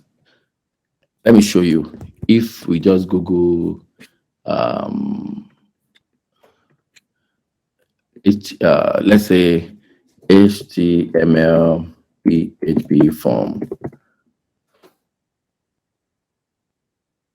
handling, PHP form handling. So now you can see that it has action and it has method. These 2 are very important. Action is where am I processing this particular form request? Where am I dropping it? So you are telling your form, anything anyone enters here, go and process it inside this page. Take the data and go and submit it inside this guy. Then you are telling it use post method. There's another method called get. So I will show you the difference between the post method and get method. We start with the get first. So now, if you notice something on this page, this is our page. The name of our page is edit.php. We want to process this form on this same page. So we are going to be, we will add edit.php to this action. So we are telling it, once I submit this form, use this same edit.php to process it. So what it does is it takes this input and come here and drop it somewhere that we are going to specify here on this same form. But assuming we have another page that we use, we can specify that page that, okay, take all this information and go and process it inside this particular page. And if you take all this information and take it out of this page to process in that other page. That's how action works. So action is take this action on this page. That's what it does. The method is either get or post. We can think about it as a letter. When you are talking about a letter, somebody will have to post a letter, right? And somebody will have to get a letter. You know you can post a letter to yourself. If you go to post office and you put your address there and you say post this letter to this address, the post office will take the letter and bring it to your home address. So you are posting the letter to yourself. But let's say you are posting it to another person and you wrote the address of that other person. Then once I post the letter, the other person will get it. So I'm going to be using get first. So I'm telling it that get this. And most of the time, our web page gets this item from the browser. I will show you how it does that now. If I put get here, let me, I'm going to comment out this part so that we don't keep adding data to, I'll remove it for now. So I don't keep adding data to our database. So I want to show you how the difference between post and get. So if I reload this page, and I fill out something here. Let's say I just fill out any rubbish here and I click submit. You notice that the value I filled came to the browser Yes. Yes, sir. 34, 34. If I change it and I put, let's say, I think quantity is 5 and unit price is 500, I submit. You see that it comes to the browser. So it's telling me Yes. I submitted this item drink and the quantity is 5 and the price is 500 because I asked my form to get the answer from the browser. But if I change this guy to post and let me remove these guys, reload, and I do drink quantity 40 and price is 500 and I submit, you see that there's nothing here. So it shows that it's sending it somewhere, but we don't know where it's going. But get is I'm sending it somewhere and I'm also the one getting it. In post, I can also be the one getting it, but the difference is now that I'm hiding my data from the browser. For security reasons, most times people use posts to send information because you don't get to load it on the browser. If you check Facebook, sometimes when you log into Facebook or some website, you will see one long URL, you go on gibberish URL. You'll be seeing question mark, something equals to something, and something equals to something. There's some data that's why you'll be talking in your house and you're talking about cars. And next time you go online, they start giving you advertisement on cars. And they're getting a lot of data from you. And from that, they'll be including those data in your experience when you are browsing. So that's why when you load from a page and you see a Jumia advertisement on the page and you click that advertisement to go to Jumia, Jumia needs to know which page are you clicking this from, so that if they have a referral bonus they are giving that page, they can store that value for that particular website. So sometimes get is useful when you want to save value from one place you cannot control uh, into your own space. There are other ways you can use APIs. APIs is another level. I hope we'll be able to do that next week. I hope. Really? Um, so we all understand the difference between post and get, right? So we are going to be using Yes. post for this guy. So let's use post. And now you see, I wrote edit.php. It's not compulsory I write this. It's the same thing as me writing this hash. Hash means use this same page that I am on. But if I have another page, I can then put it there. So, but for simplicity, I'll be putting edit.php. We are good. Now, notice if I put another page here, let's say I put a page called, let's say header.php. Notice what will happen now. Let me reload this. If I click submit, you see that my form went to header.php immediately. It's trying to submit this particular request to header.php. So you can see that it has the details of my header.php.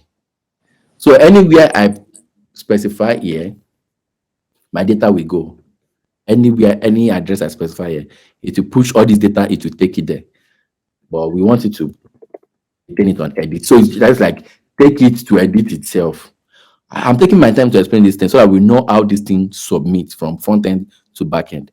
We have given it names and we asked it to post this name to this page. That's a simple story there. So now, after posting it, then PHP needs to know that something has been posted to me. Then we now come here to PHP. I hope what okay, yeah. It's still my I thought I've lost the guy. Oh, okay. So the first thing we want to do is once they post something here, we want to be able to get it to capture the stuff. So let us do that as let's put it here. So I'm going to be put in a comment and say get submitted from we and say and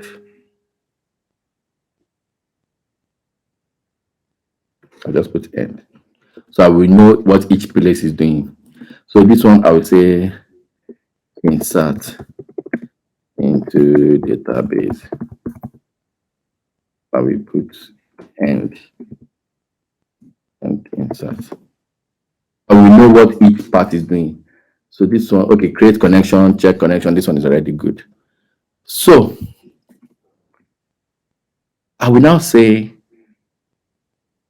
if I sense that anybody is sending something to me, then collect that thing. I can just say dollar item equals to. This is how to specify your post.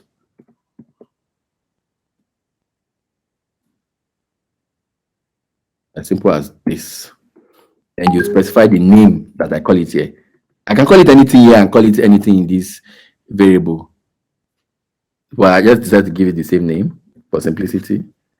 So I put this guy here, copy, I need only 3. I will take quantity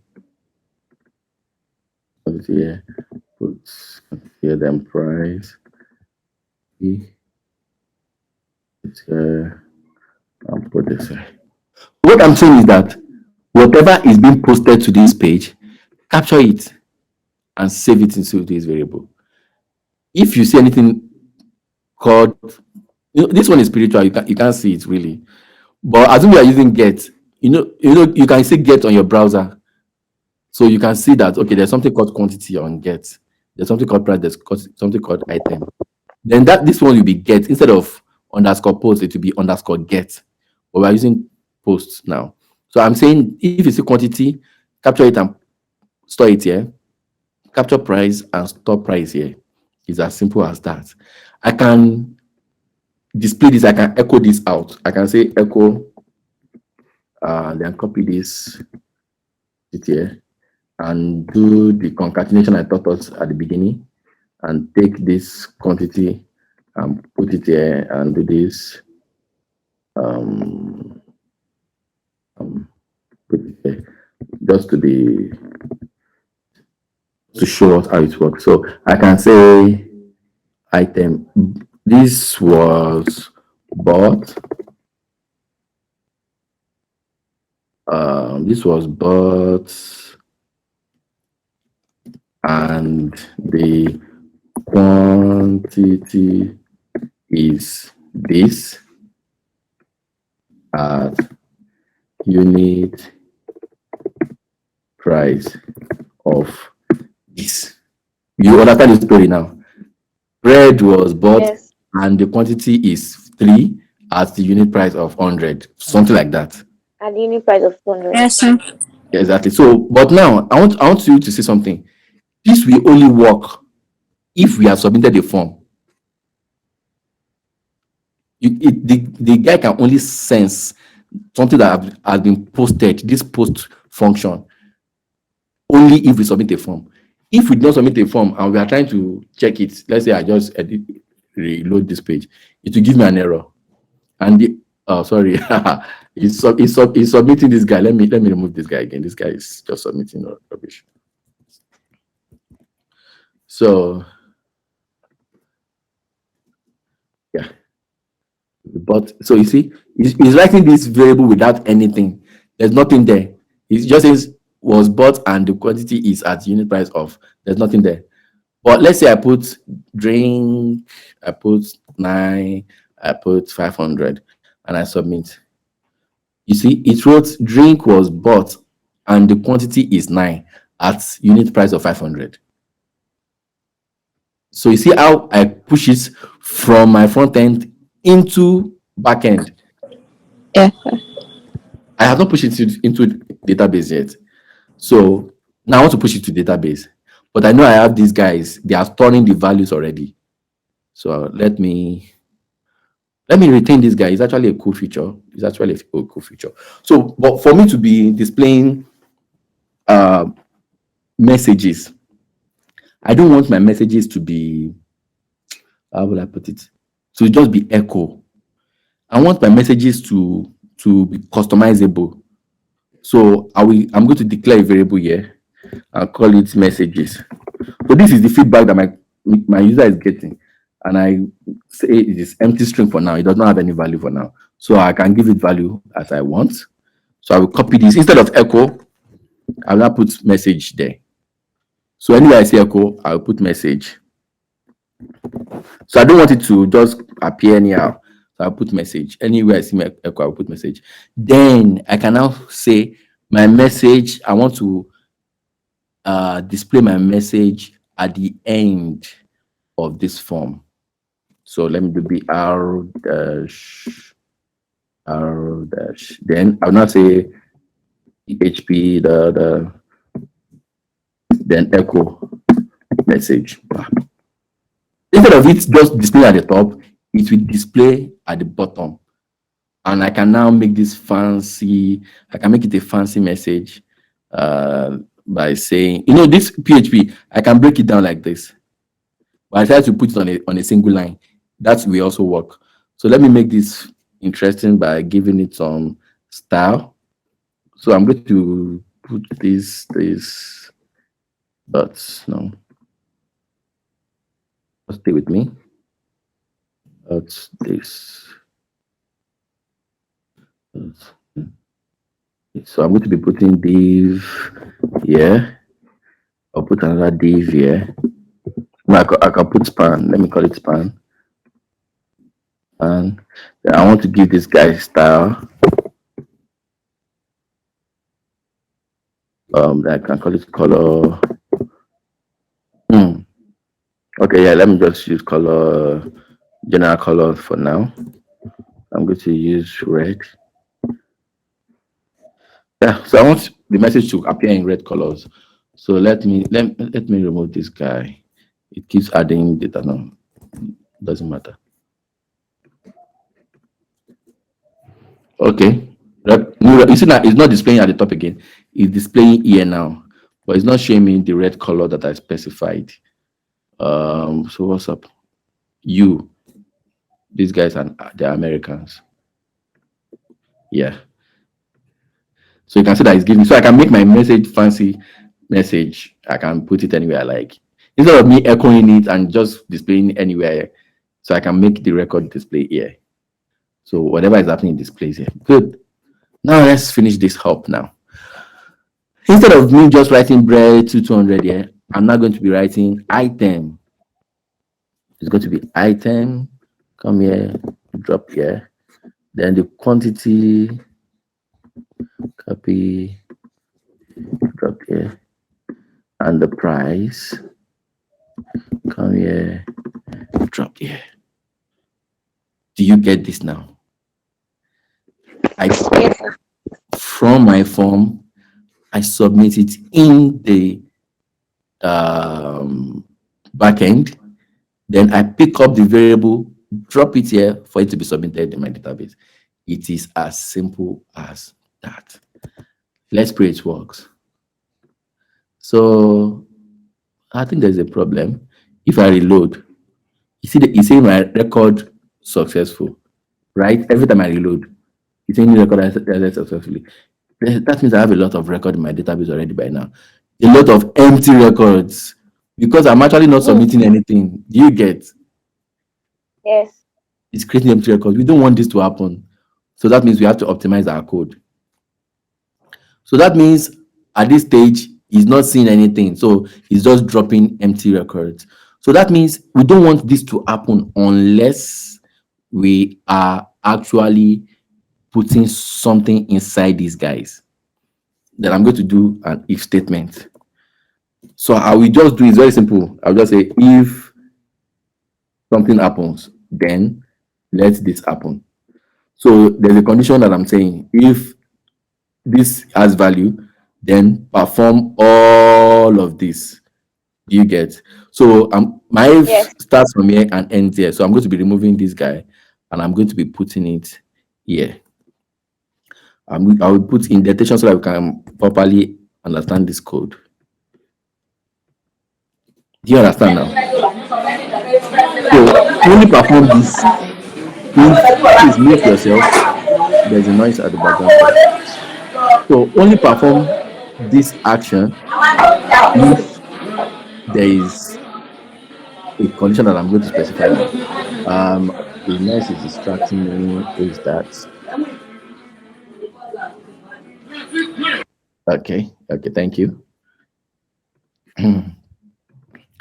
Okay, so I will be taking this, for instance, and there's something they called is set, that if I set this in place, then do something. So I will say if is set, and in bracket, this guy, or no, I can put or and this means I want to set everything. Everything must be there. If anyone is not there, don't do anything. And is double ampersand. And this. So I'm telling you that if the person imputes item and quantity and price, and means if any of these three is missing, don't perform a submit action. Don't even do anything. Just ignore it and do as if nothing happened. So if I come here and click this guy, you see that it's no more showing record successful. That means it's not doing anything because nothing is happening. Nothing is happening. Okay. Then I said, okay, that's good. That's good. But is that optimized enough? What if I click this? You know that when I reload, it's no more submitting. But what if I click? There's nothing there. So is it still submitting? I have 10. Let's see. Okay, it's no more submitting. Then that's good. So I want to say, what if I I think this is good. This is okay. This is okay. Just go with this. So then let's add value. We have 1 to 10. Now let's add another record. We call this drink. We say it is 10 and each is 500. Then submit. So we have new record created successfully. Let's go to our database. So we're supposed to have another line that says drink 10 500. Perfect. This works perfectly. So once we have this and we have this, then we can insert data. What we just need to do is now, how can we now bring that data? So we are done with the C part of the CRUD. How can we now bring the data here and populate this particular guy? It's very simple. We go to here again and we say PHP MySQL code for select from database. Then look for W3 School. It's very simple. They have very simple stuff to use. Okay. We are using object-oriented, right? So we already have this part there. We already have this part there. We already have this part there. So we don't need this part again. The only thing we need now is this part like this. So I'm going to copy this part. Okay. So this is the end of insert. Then I will put this here and say, let me indent it. And say select from DB. And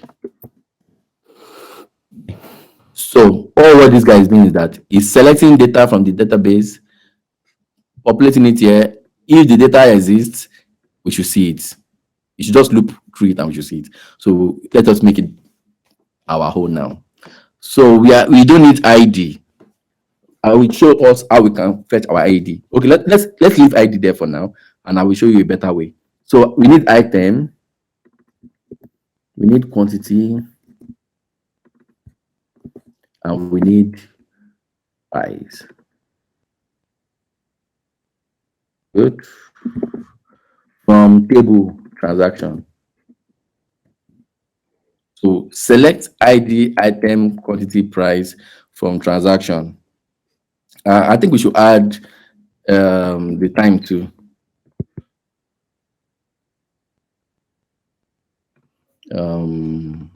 That's sales time. Sales time. Let's add time, sales time to transaction. You know, we don't need to add those ones here because they are automatically generated.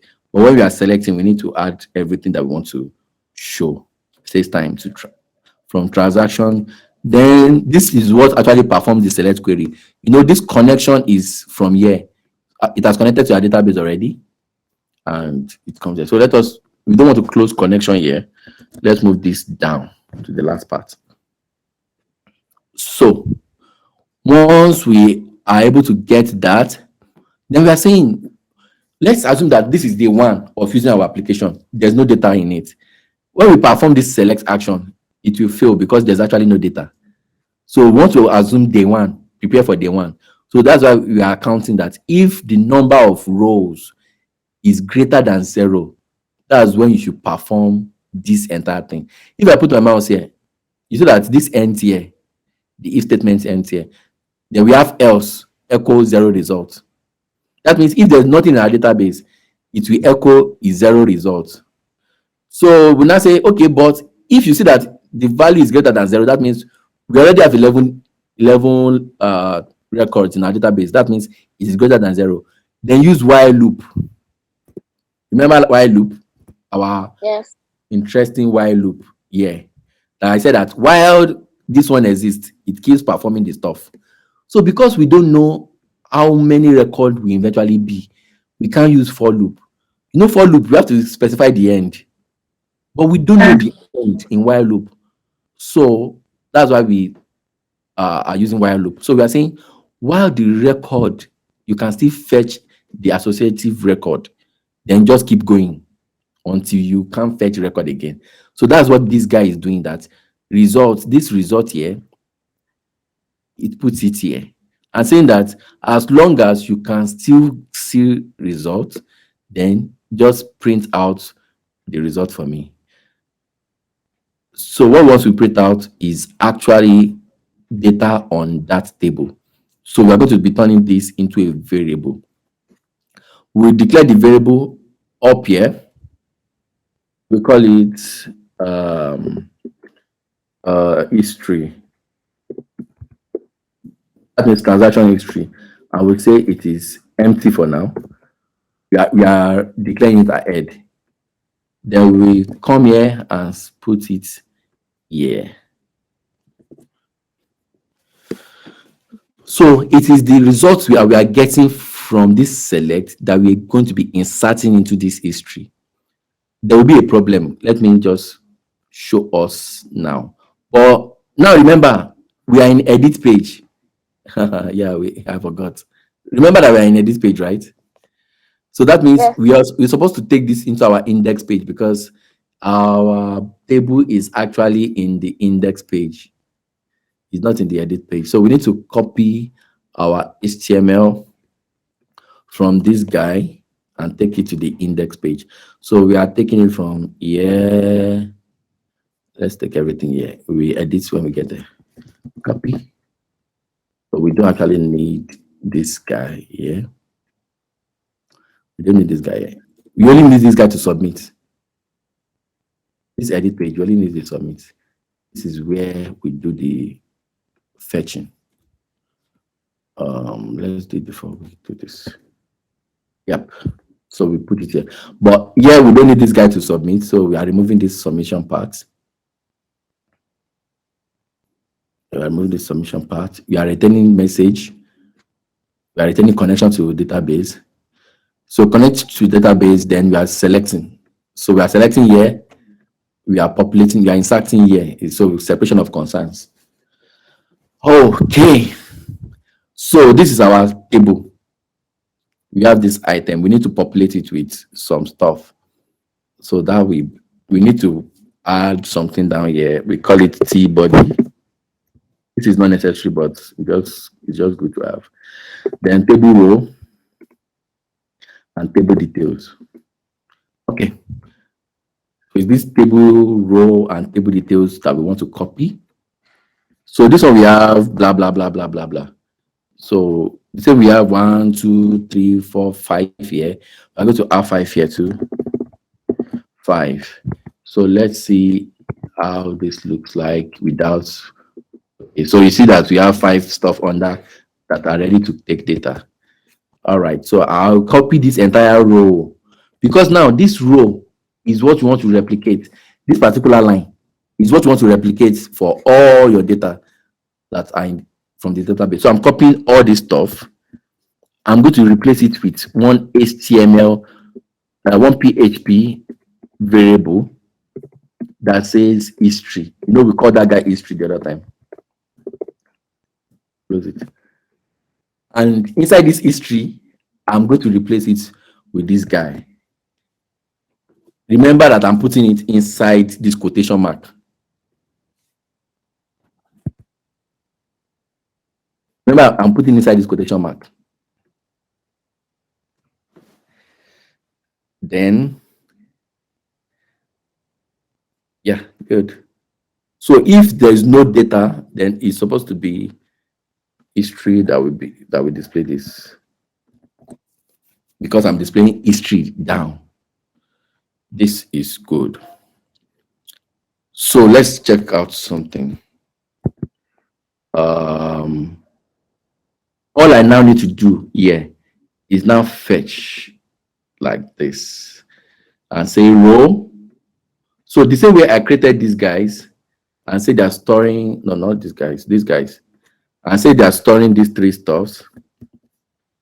The same way I can create it here too and make them store this guy, their respective value. So I say that select ID, item, quantity, prices. So I'm going to be having ID here, ID here. Then I need sales time here, but this price is going to be changed to row.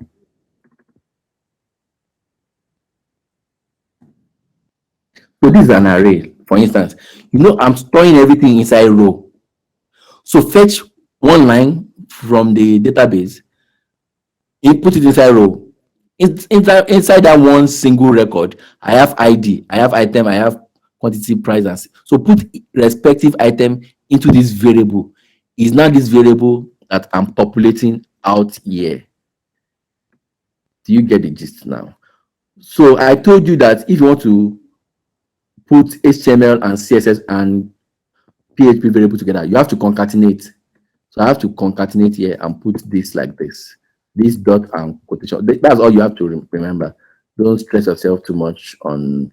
So I'm going to copy this and paste for easy replication. So I'm going to copy item and paste item here. Paste quantity here.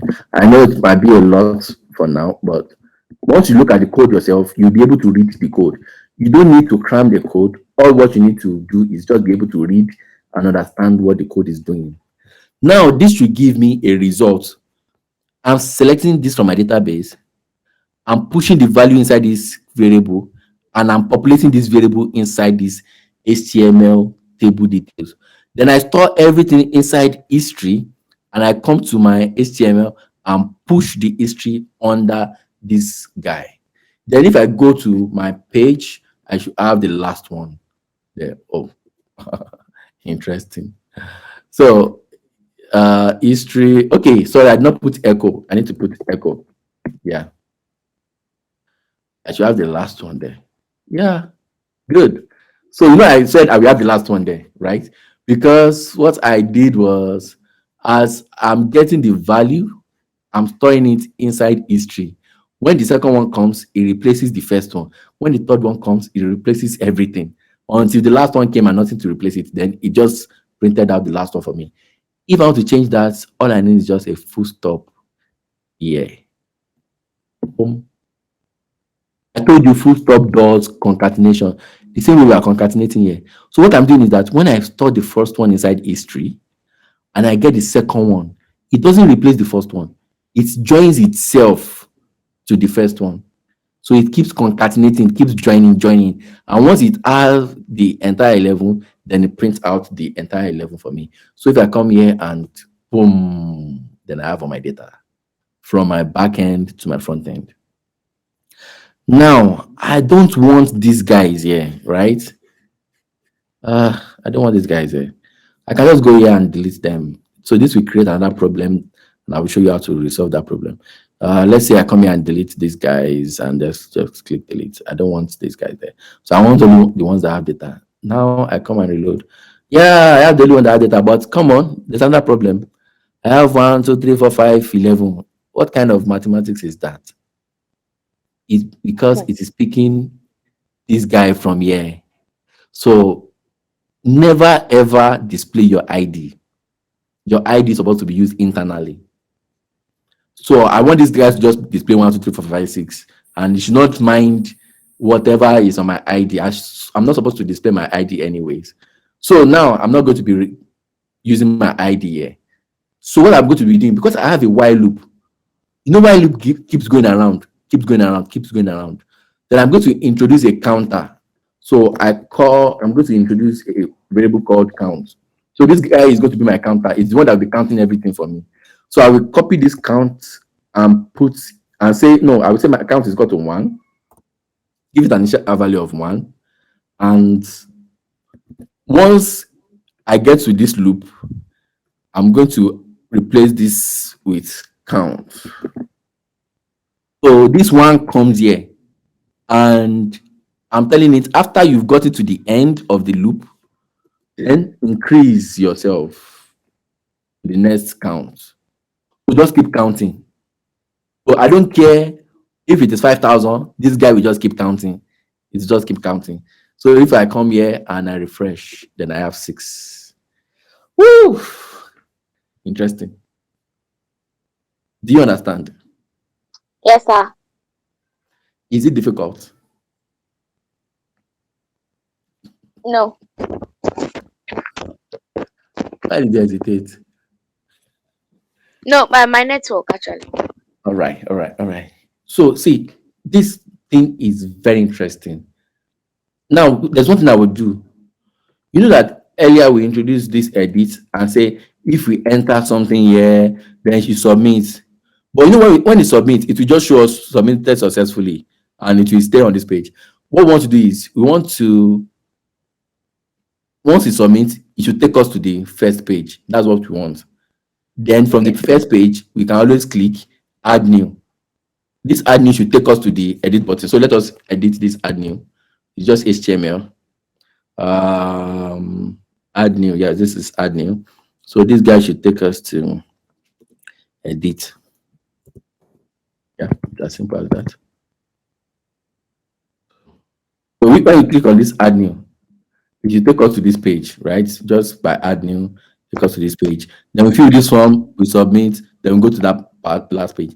But in case we change our mind, let's add another button here that just take us to the earlier page. So we are going to copy this guy and go to the edit and say, I changed my mind. I don't want to go again. Let me add it outside this guy.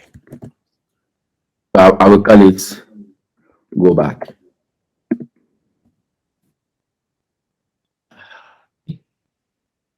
Okay, so then I'm not giving it a page. It's going to the index page. That's the PHP page, right? Yes. Okay. So this is go back.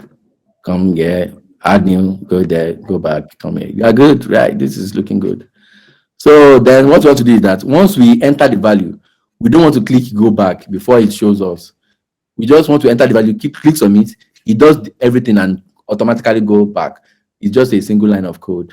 So this is where it's doing the whole submission, and immediately finish submitting. If the record was successful, that's where we want to go back. If the submission is not successful, we don't want to go back. We want to look at why. But if it is successful, then we just add header and add the location we want it to go, which is index. No, yeah, we add the location. So we say location, we put it like this: location column index .php, and end it with semicolon. As simple as this. So if I say, let me reload and adding Zobo and 5 and 100 and submit, it takes me here and shows me the Zobo immediately. That's fast. And it's reading 7.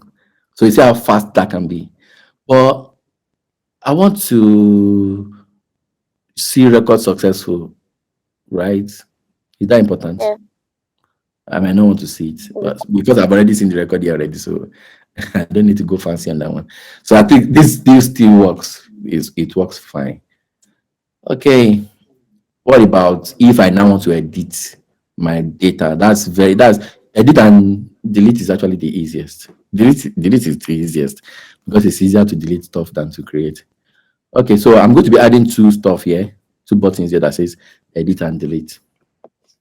So all I need to do is get on the same guy, I'm going to be adding a new thing that says action.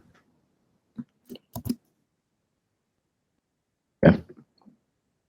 And for each history, I'm going to be having something here that says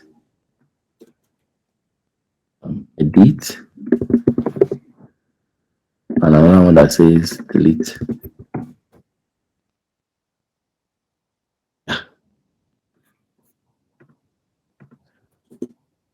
Yep. But I don't want them to be in two different stuff, so they're just going to be separated by this guy.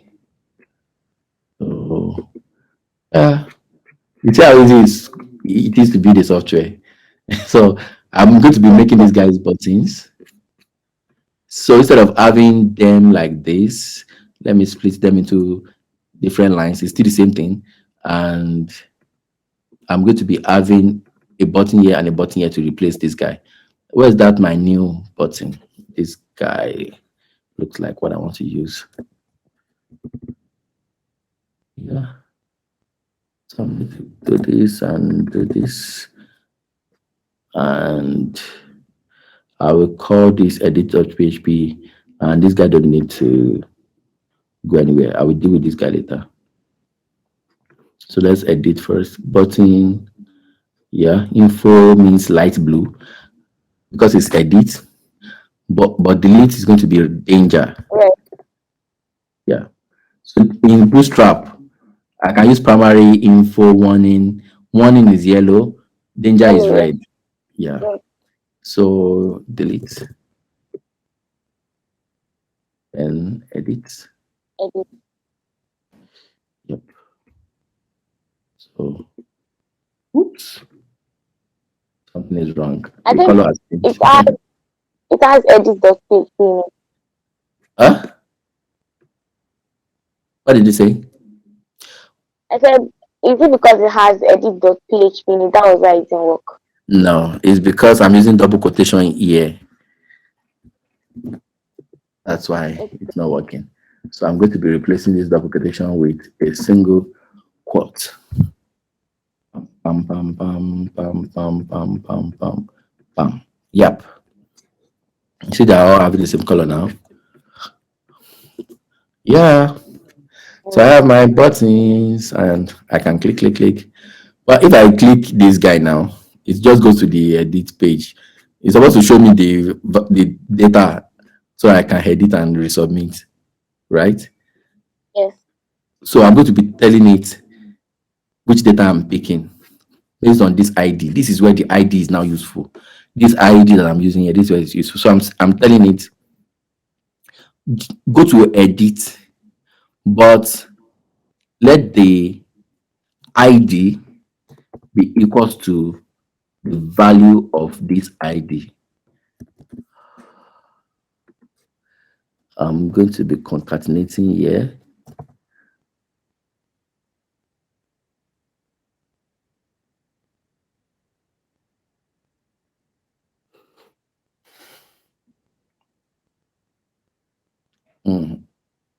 I'm going to be concatenating with this.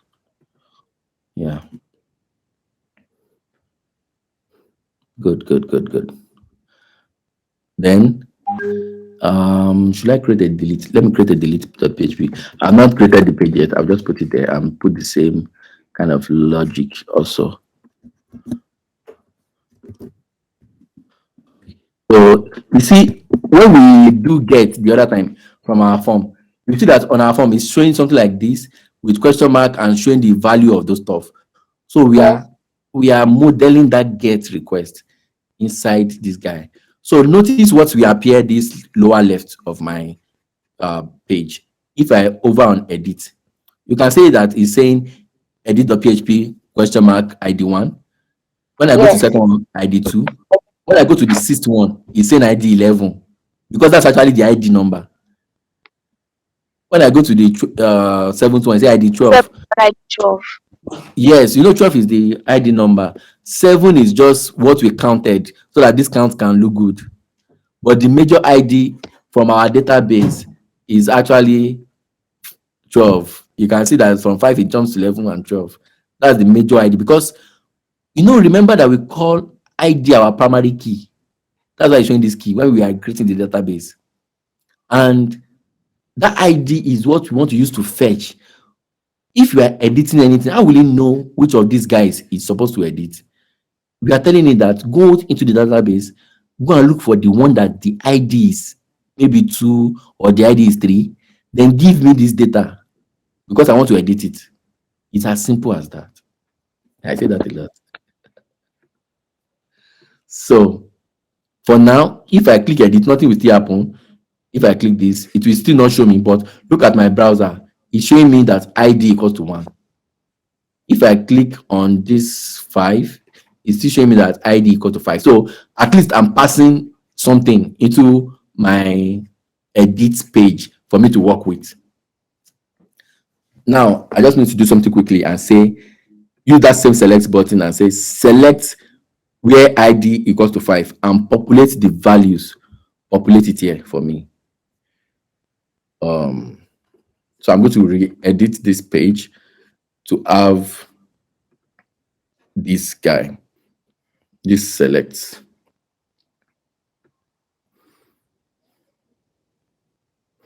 I'm going to have this guy. Yes. So this is posts. That's when we are inserting, and it ends here. I'm going to start another one for edit, and it's the end here, end edit. I'm going to be putting this guy inside edit. So I'm saying that select, I don't need to select ID because that's what you're using to search. Select item quantity and price. I don't need to select this guy too. From transaction, then I'll not put something here where ID equals to variable ID. So, and I need to get this one. Remember that when it's on our browser, we can get. I can say ID equals to this get ID. So it gets it from our browser, stores it inside this ID, and put it here. So then its query selects these 3 guys from transaction where ID equals to this ID. And it only gives us that single line. So we can leave this one. But what about if there's nothing in our ID? Then that shows we want it to do this one. So this is what we do now to do a proper application. We are going to take all these ones from here to here, cut it, and push it here. Else, do this. So you are giving, let me explain this thing to us very well. When I load the page,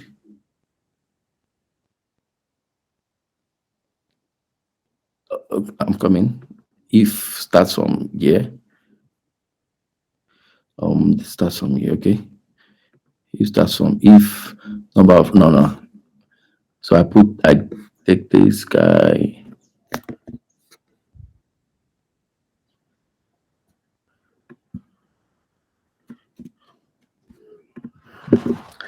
Put this here. And I take this guy. I'll explain this. Yeah. Take this guy. And I'm doing a set. No.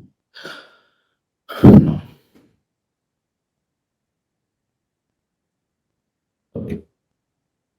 So when I load this page, this one is talking about edit. So when I load this page, the first thing it checks, do I have this guy?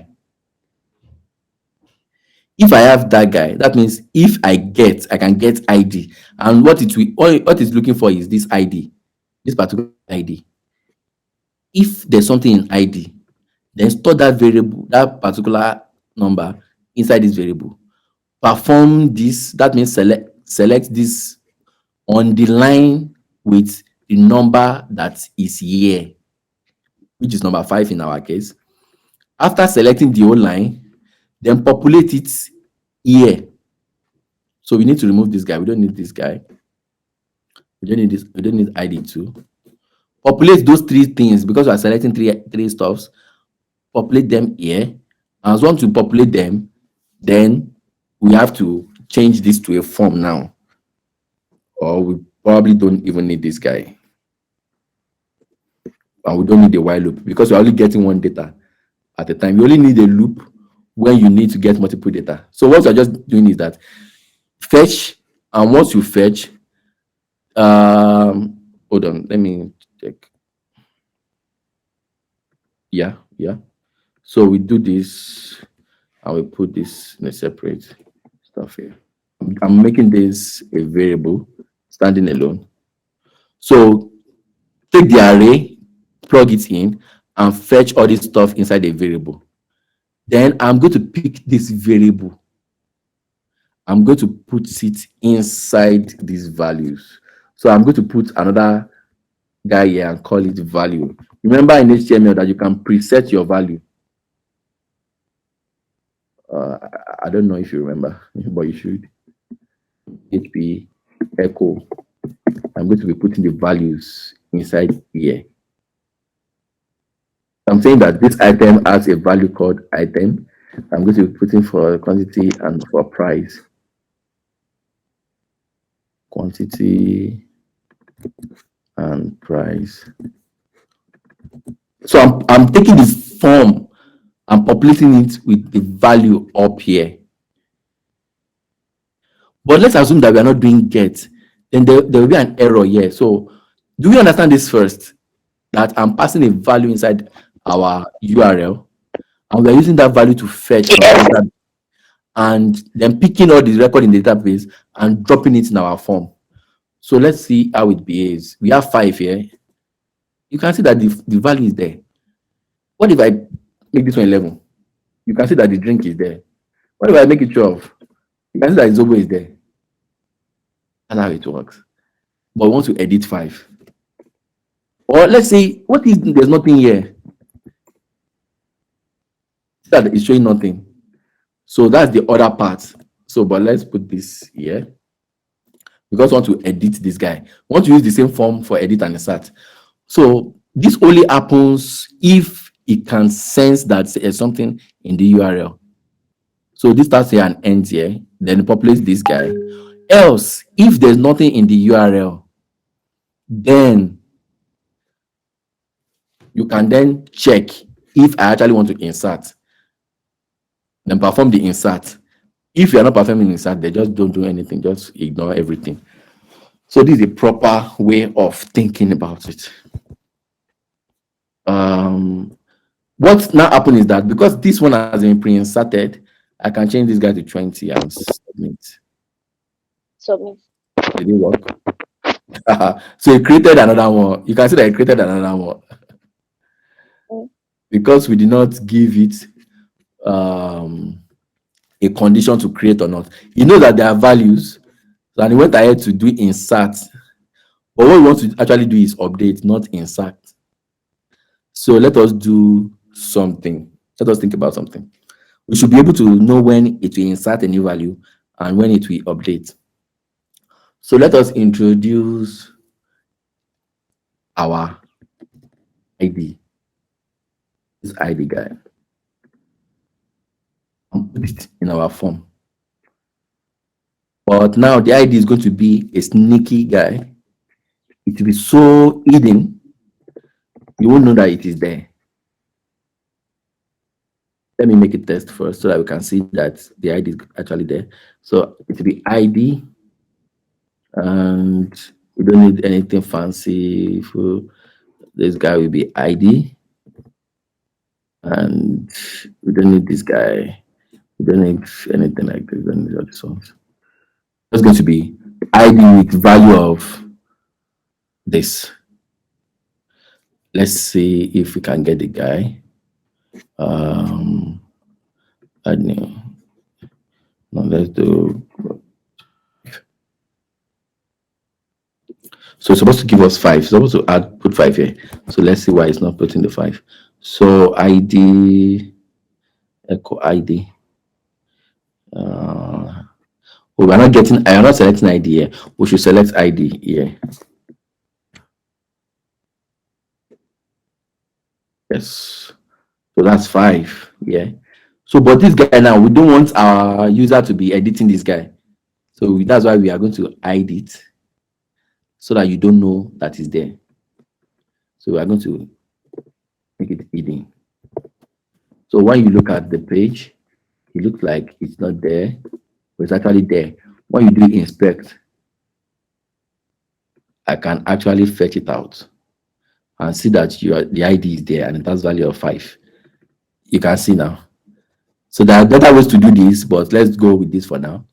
So you can see that the value is 5. So it is here somewhere, but it's just being hidden. Okay.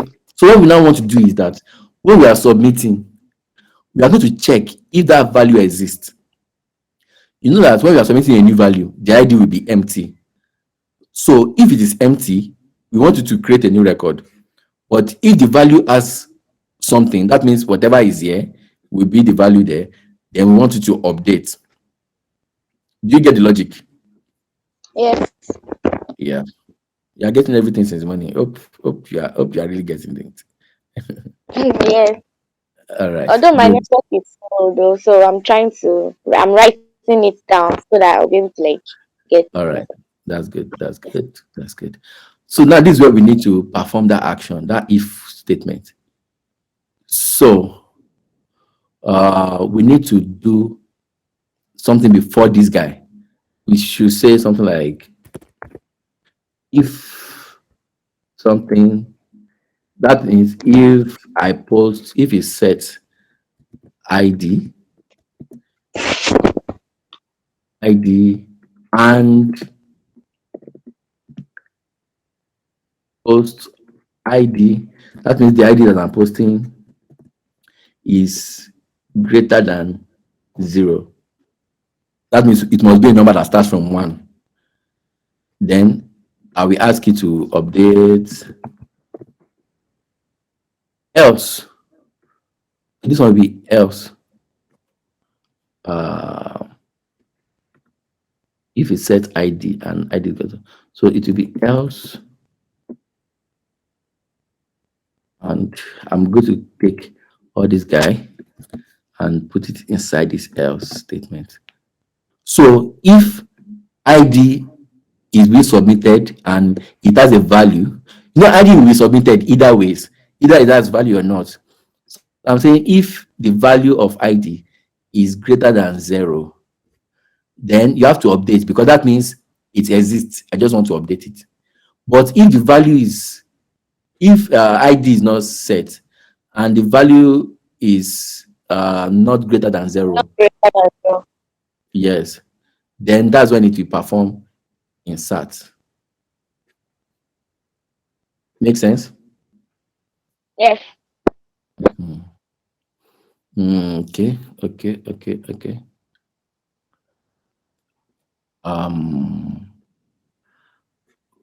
I'm looking at this greater than 0 because we have to set this one to number before, because it will be empty. So let's say if this one equals to empty, because it won't be 0, it will be empty. Or no, if this is and it's not empty, yes, and it's not empty, that's when you update. But if you don't set it and it is empty, then just insert. Okay, you are good. So what we need to No, just do is, let's go back. The that's from the post. Yes, there's nothing inside the colon actually. So actually, it's not yet. You actually put an exclamation mark before the equal to and the two colon. yes, this means empty. That means, let me show you this. Let me unhide this. Let me make it test. Let's reload. I want to update. That's why this guy has something, right? If I'm not updating and I remove this guy, see that this guy is empty. So this is my determining factor. I'm telling you that when I click submit, if you see that this ID is empty and it will submit either ways, it will post either ways. So it will do the post. This post part will be true, but it is either empty or not empty. So I'm saying that Or not if empty. if you post and you see that this guy is not empty, this exclamation mark means not. That means it's not equal to empty. Then you perform updates because when there's value, that means I want to update. But if this guy is empty, then you have to do an insert. Okay, sir. So let me hide this guy back. Okay. So now let's go to our user friend to get update. Update should be somewhere around here. So you can see update table, set this to this, where this equals to this, and we get some generated stuff. So let's copy this and put it here. So that'll be update. So Transaction. update transaction, exactly. We are good already. So what we want to update is those are normal 3 items. Item. So item to be equals to okay. We want to put this guy too. We want to get submitted form too. Yeah. So item equals to this. Then comma to replicate this twice again.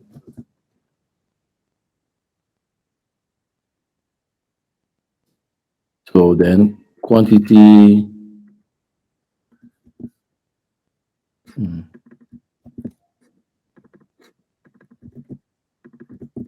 then price. So we are saying, so where ID equals to whatever is here. So let us get ID. So let me replicate this and put ID here. ID here. So where ID equals to ID.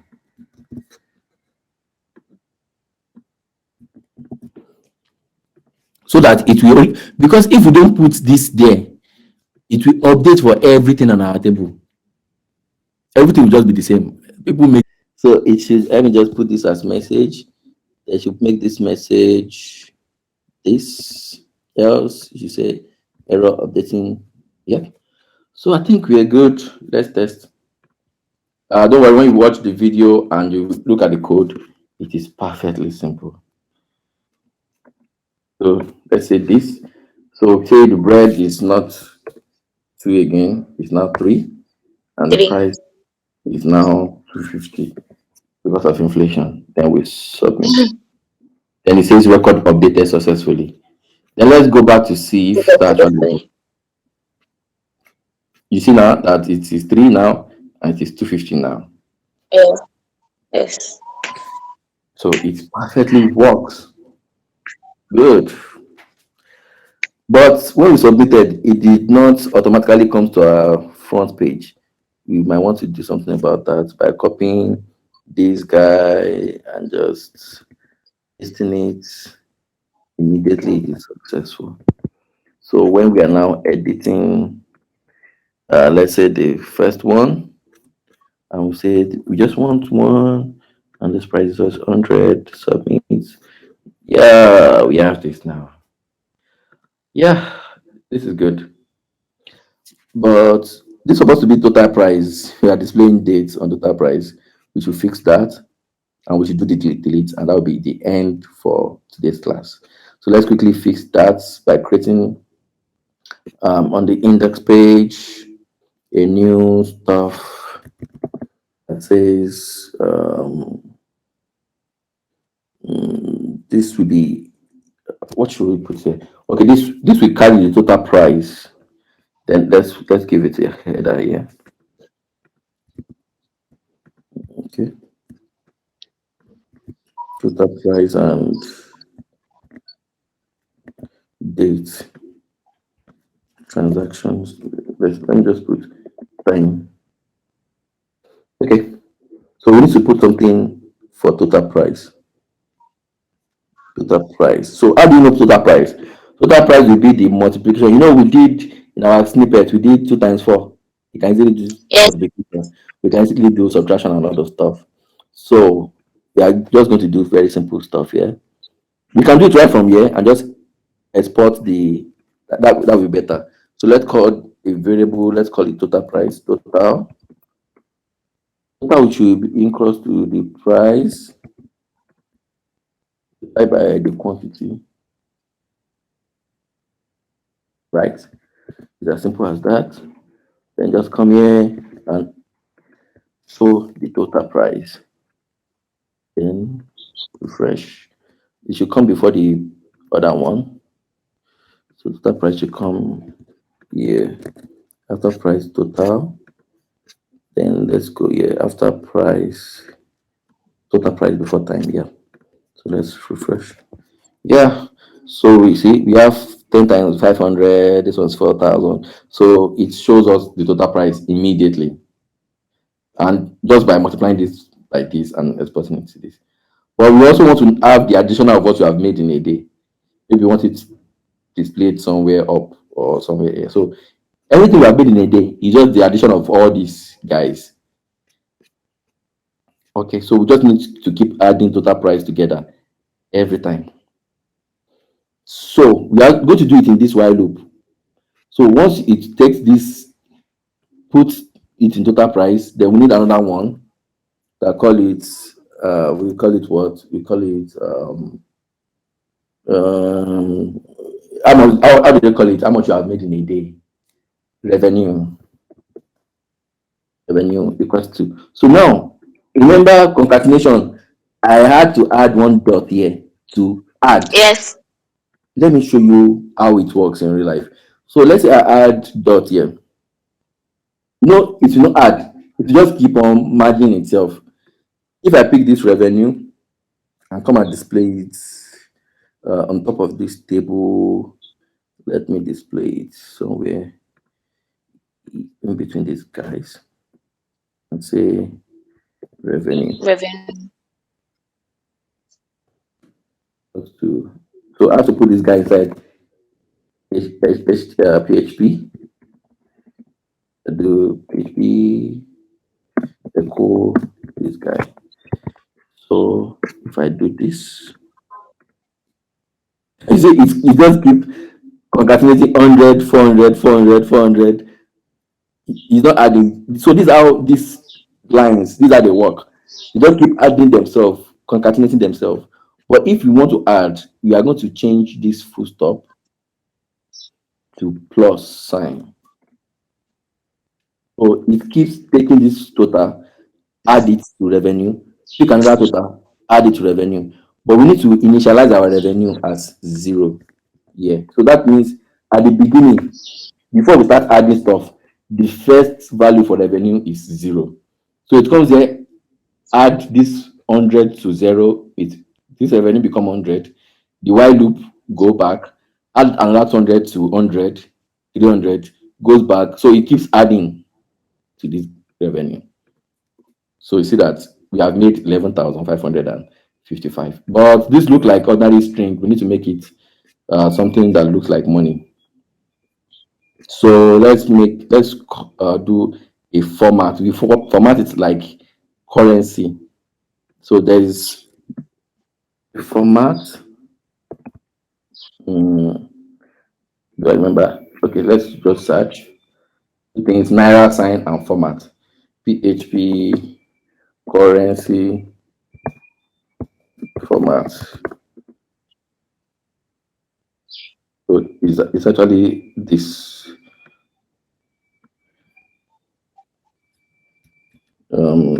I've not used this money format before, but I know ordinary format can do the job. So let me just use formats first, the one I know. And comma 2. Oh, and want to put Naira sign. No, it's Naira HTML. It's just one string like that. Yeah, this is it.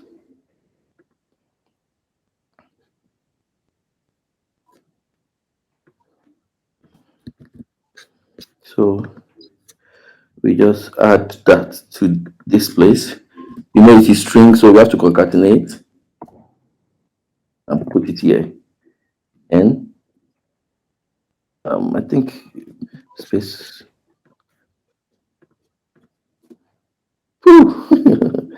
Something is wrong. Okay, so let's see. Echo these dots. What is this the thing? Let me remove this first.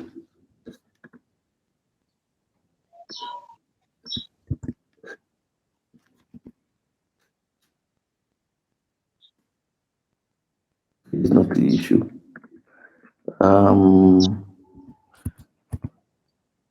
Remove this whole thing. Okay. I know it is somewhere here.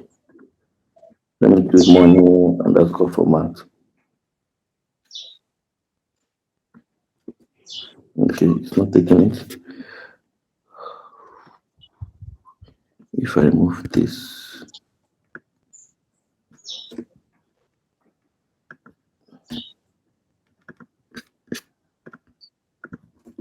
okay. So it's about the format. HTML entity. And there's this guy. Let me put it here.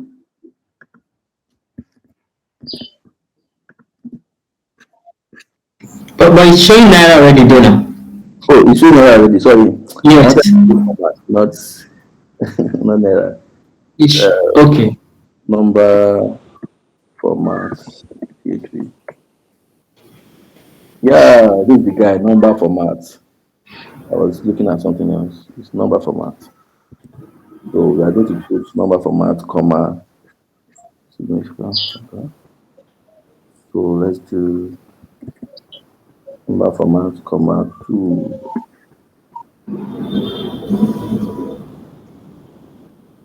Yeah. So you see that it's showing 11,500 kobo. So this looks like real money. So as we add new stuff, let's say we now sell chocolate, and we sold 10 and 1,000 naira each. Submit. So you see we have additional amounts. 21,000 we Wow. have additional value. So just keep adding. We can edit the value. We can go back. So delete is very simple. It's the simplest thing to do. Just delete.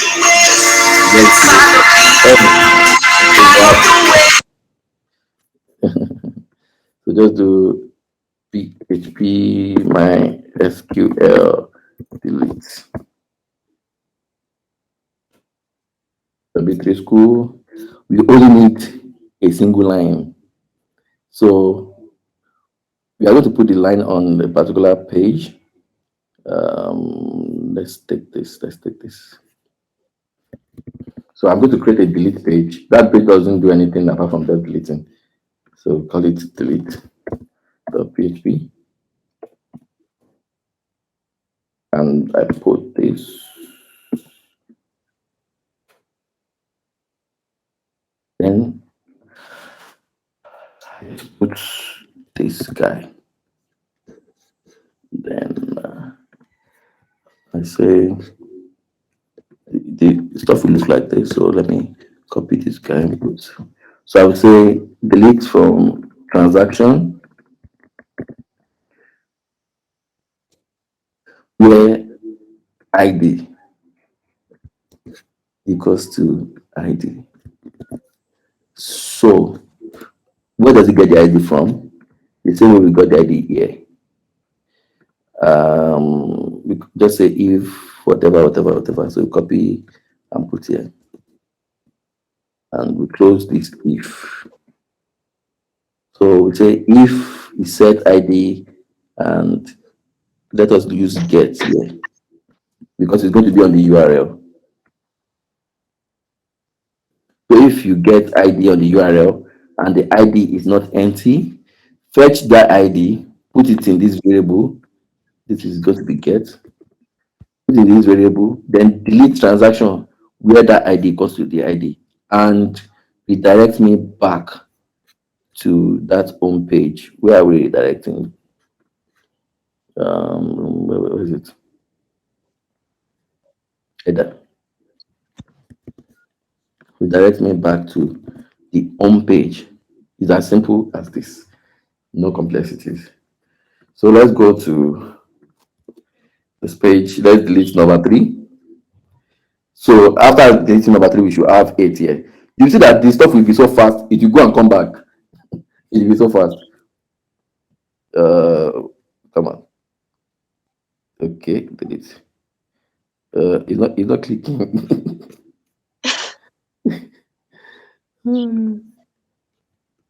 Where is this stuff?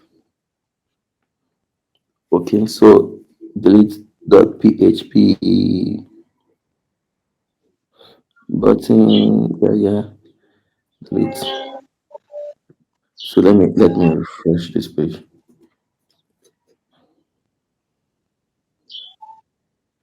Okay, delete.php. Then we go to delete. It's going to edit.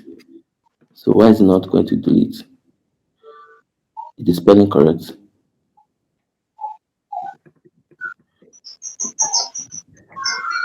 So yeah, let us troubleshoot together. Why is it not clicking? Delete. It's the same spelling. Where's delete? Delete.php. ID. Yeah. So let me go to delete first before I'm even see if the page is there. Okay, there's a page. And if I put this there, I don't know if it's deleted. Okay, we have 9 items. Then that means if I put this, it gives us 8. It's not deleting. Okay. So Let me check the code again. So we say if is get set get ID and No, not empty. yes, we do not actually connect. We have not finished this stuff. We do not actually connect to what's it Edit called? We did not any connect. desktop. Yeah, we did not connect to our database. So you just want to know Oh, what you guys I've say. So the best thing to do is instead of us having these things scattered on every page, we have it on edit, we have it scattered everywhere. We just put it in a single page. So I will cut this. There's this connection page. I will remove everything here, and I will put this there. So this is our connection page. You can see this connection.php. yes. So instead of me having this entire thing, the same way I included this header.php, I'm going to be including this connection.php here. So just with this one line of code, I connect. So I just need one line of code here, and I need it here too. For this connection, I know I'm connected. What am I doing? No, sorry. It's supposed to be on the edit here.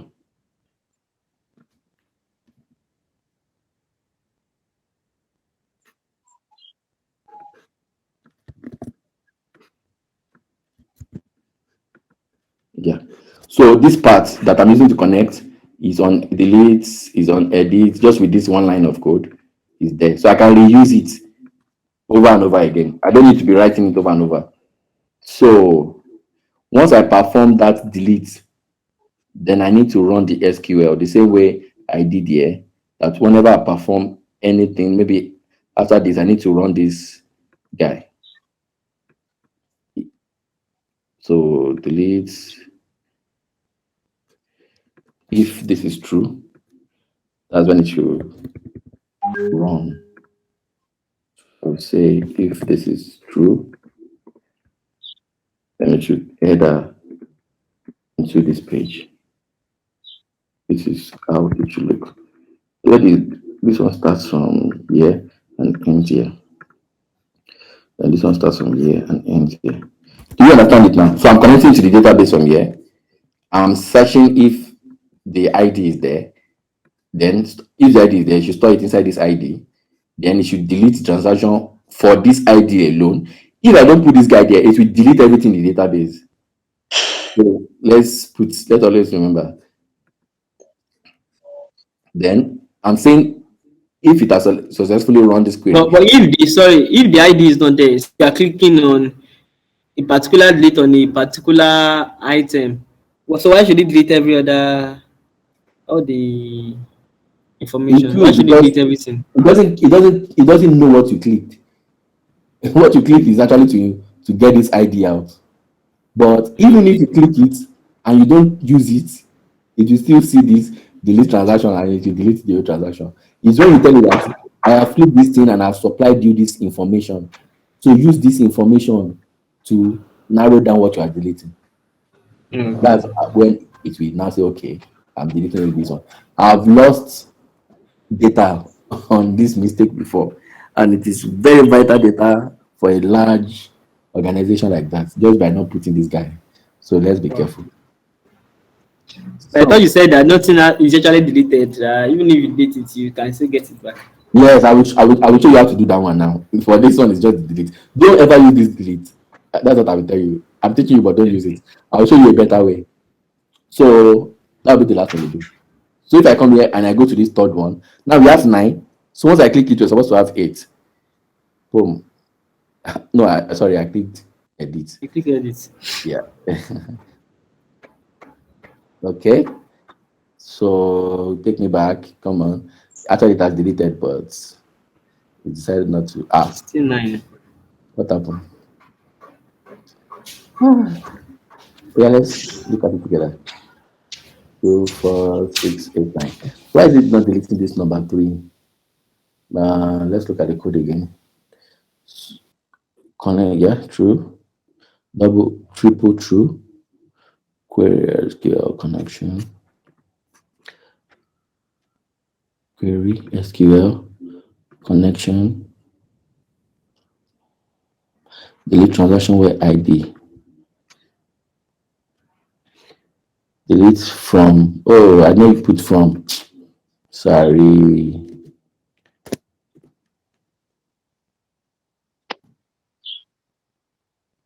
So we did select from. Okay. So let's do this now. Yeah. Correct now. So we can add, we can edit, we can delete. If you a database, you see that the data has reduced. Yeah. So, but don't use this delete because sometimes you need the data. What I always do is to introduce another column here, and I will call the column hide. So what people actually do is they call it soft delete. So they introduce a new. I want to add one more column after the last one. I will call it hide. No, I will call it soft delete. Mm. So soft delete will be integer and the length will be maximum 2. The default will be 0. Focus on what I'm saying. I'm saying the default as defined and I'm putting 0 as the default. Then I'm saving. So by default, they all have 0 value. So what I will now do is that I will query my select that anywhere you see a value other than 0, let me say I introduce 1, then it should not show it. So the user will not see it, but it's actually there. So, I've manually introduced 1 here. Let me now go and put it in my code. That is index.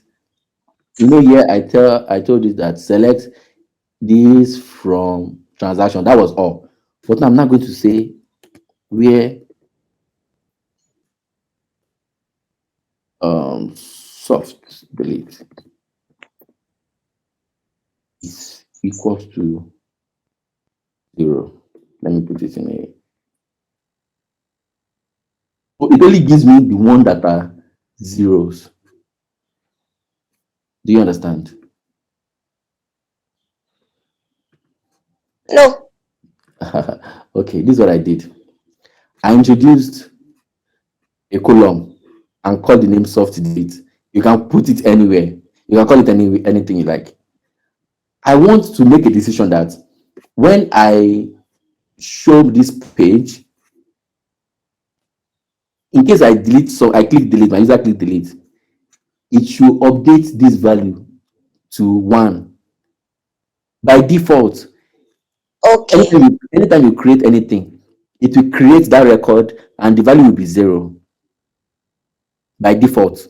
The same way this value is giving you time and this one is increasing by default. This one too will be 0 by default.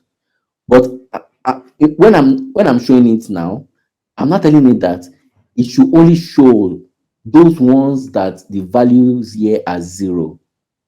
So let's test that first. So I have 2, 4, 6, 7 data in total, and I have changed 2 of it to 1. So normally I should have 5 here. Let me refresh. You see that I have 5. So to you think you have 5, but it's actually 7 in my database. So now let me go and rewrite my delete now. So my delete is not just delete now. My delete is now edit. So So that means anyone that have a value that is more than 0, that is exactly, not 0, it will soft delete it. exactly. So to just hide it from you, it will not pick it, and that is because I've added the condition here where soft delete equals to 0.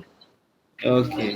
So when I ask you to delete now, what I'm doing now is no more delete. What I'm now going to be doing is now going to be update. So I'm coming to my delete and I'm changing this code. I will leave this code there just in case we're going to be needing it later, but don't use it. Um, I will call this one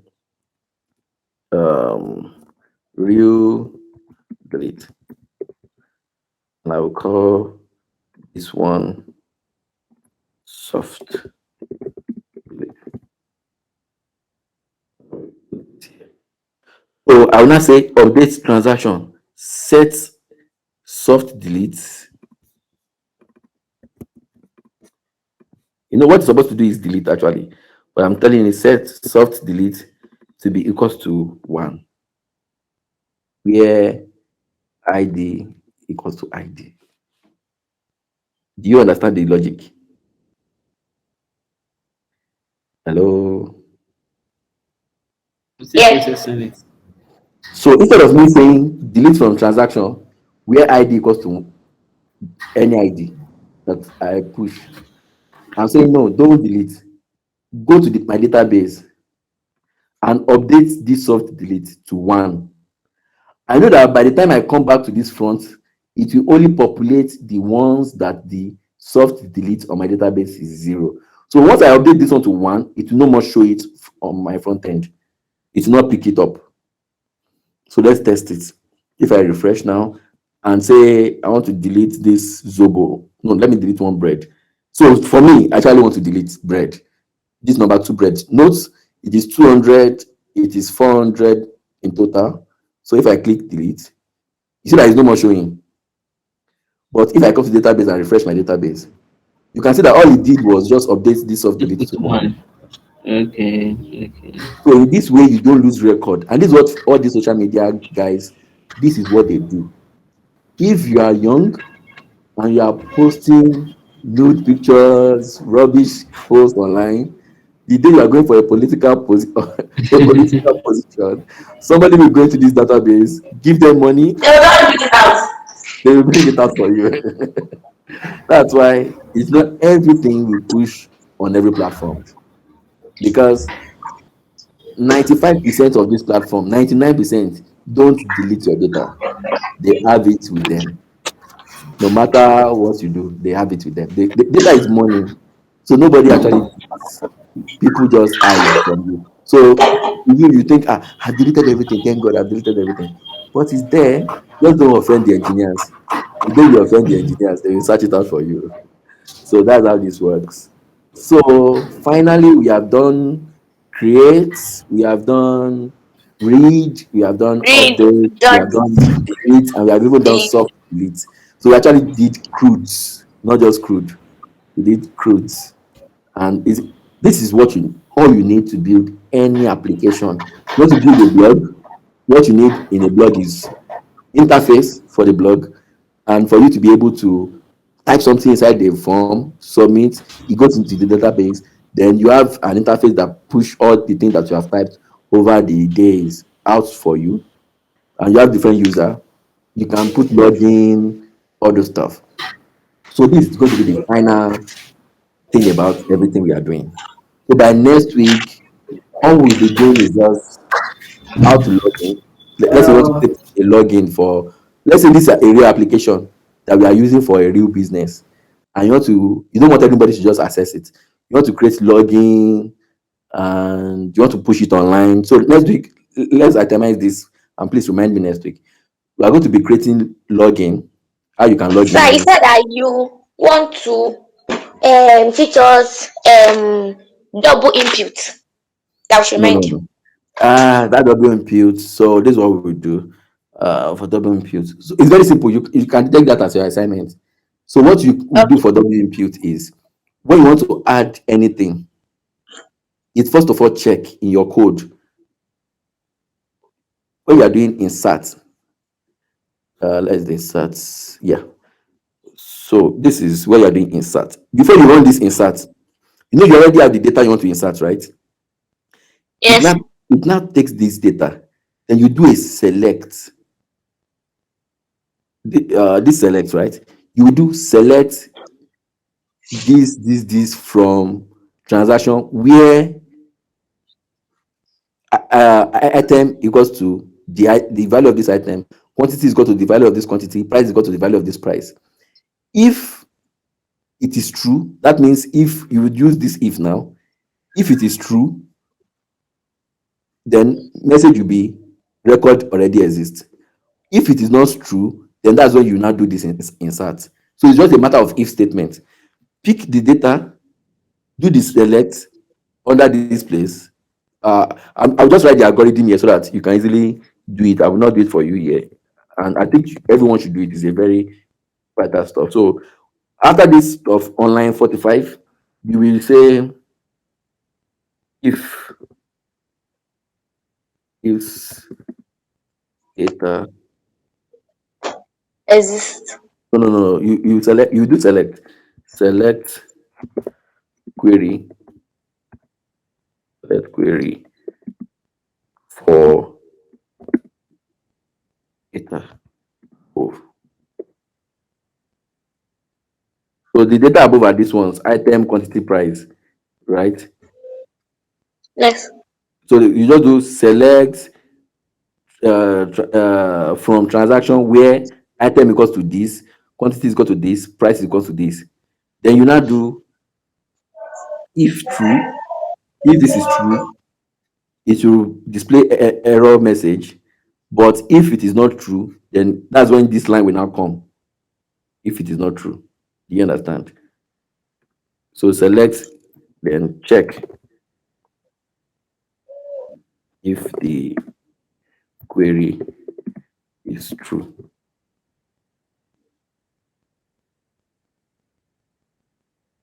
If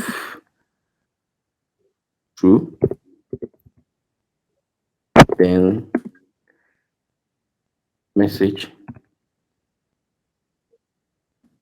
will be the, let's just say double entry, else perform. That's all. This is algorithm. So what senior engineers do is not actually to write code in a company. So senior engineers will just tell you that okay, this is how you will solve it. And once the senior engineers tell you this algorithm, I'll just tell you like a story. Then you just take this algorithm and you go and build it out because you are the ninja. You are the one that fights. Ta, ta, ta, ta, ta. Senior engineers are fought. They are tired. So but they have wisdom of the aged ones. So they just give you the algorithm, then you go and fight, blah, blah, blah, blah, blah, and you now come with the bruises and say, I've delivered. And be like, yes, well done, well done. So go and flesh out this algorithm. And if All this right. works, then you'll be very, very confident about your backend code. Now, as at 2 weeks ago, if you see all these jargons, you'll be saying, what's this guy writing? It's nonsense. It's just looking like. I want to say, Raphael, just calm down with us first. But today you see that you can actually read it and understand, oh, this is what this guy is doing. This is what, and it is so easy. You can learn anything with this. Anything. This is actually what I think it, you do every I day. think it actually made JavaScript even more reasonable to me right now. Like, Mhm. okay, this is Exactly. what we are doing. I've actually understand. Exactly. So the only difference is just that in concatenation, instead of using plus, you use dot. Instead of Dot. using dollar sign, you use var for variables. Just Yes, small little difference. And JavaScript is more of front end, though there's also JavaScript for back end, which is Node.js and all those stuffs. But back end, we have PHP, we have Golang, we have C sharp, we have C++, we have Python, a lot of things. So I choose PHP because PHP is quite straightforward and easy for you to learn. And once you know this one, then you can move to any other I get backend that one. that you want, and you can easily learn it because what you need to know actually is algorithm. The syntax is just there; it's just changing. But when you understand algorithm, how to all these things that I wrote down, this algorithm, if you know how to structure a process, and the process is just the way you think about normal life. Like if I want to go from point A to E, I need to pass the right, take left turn, take straight. It's all those process. You just command your computer, do this. When you get to this place, check if this one is there. If it is not there, do this. If it is there, come back. If it happens this way, go like this. If one is there, don't delete it, just hide it. So it's just those commands that your computer will follow. And when computer follows it, then people say, wow, you built a software, and they pay for it, and you are happy. And that's just it.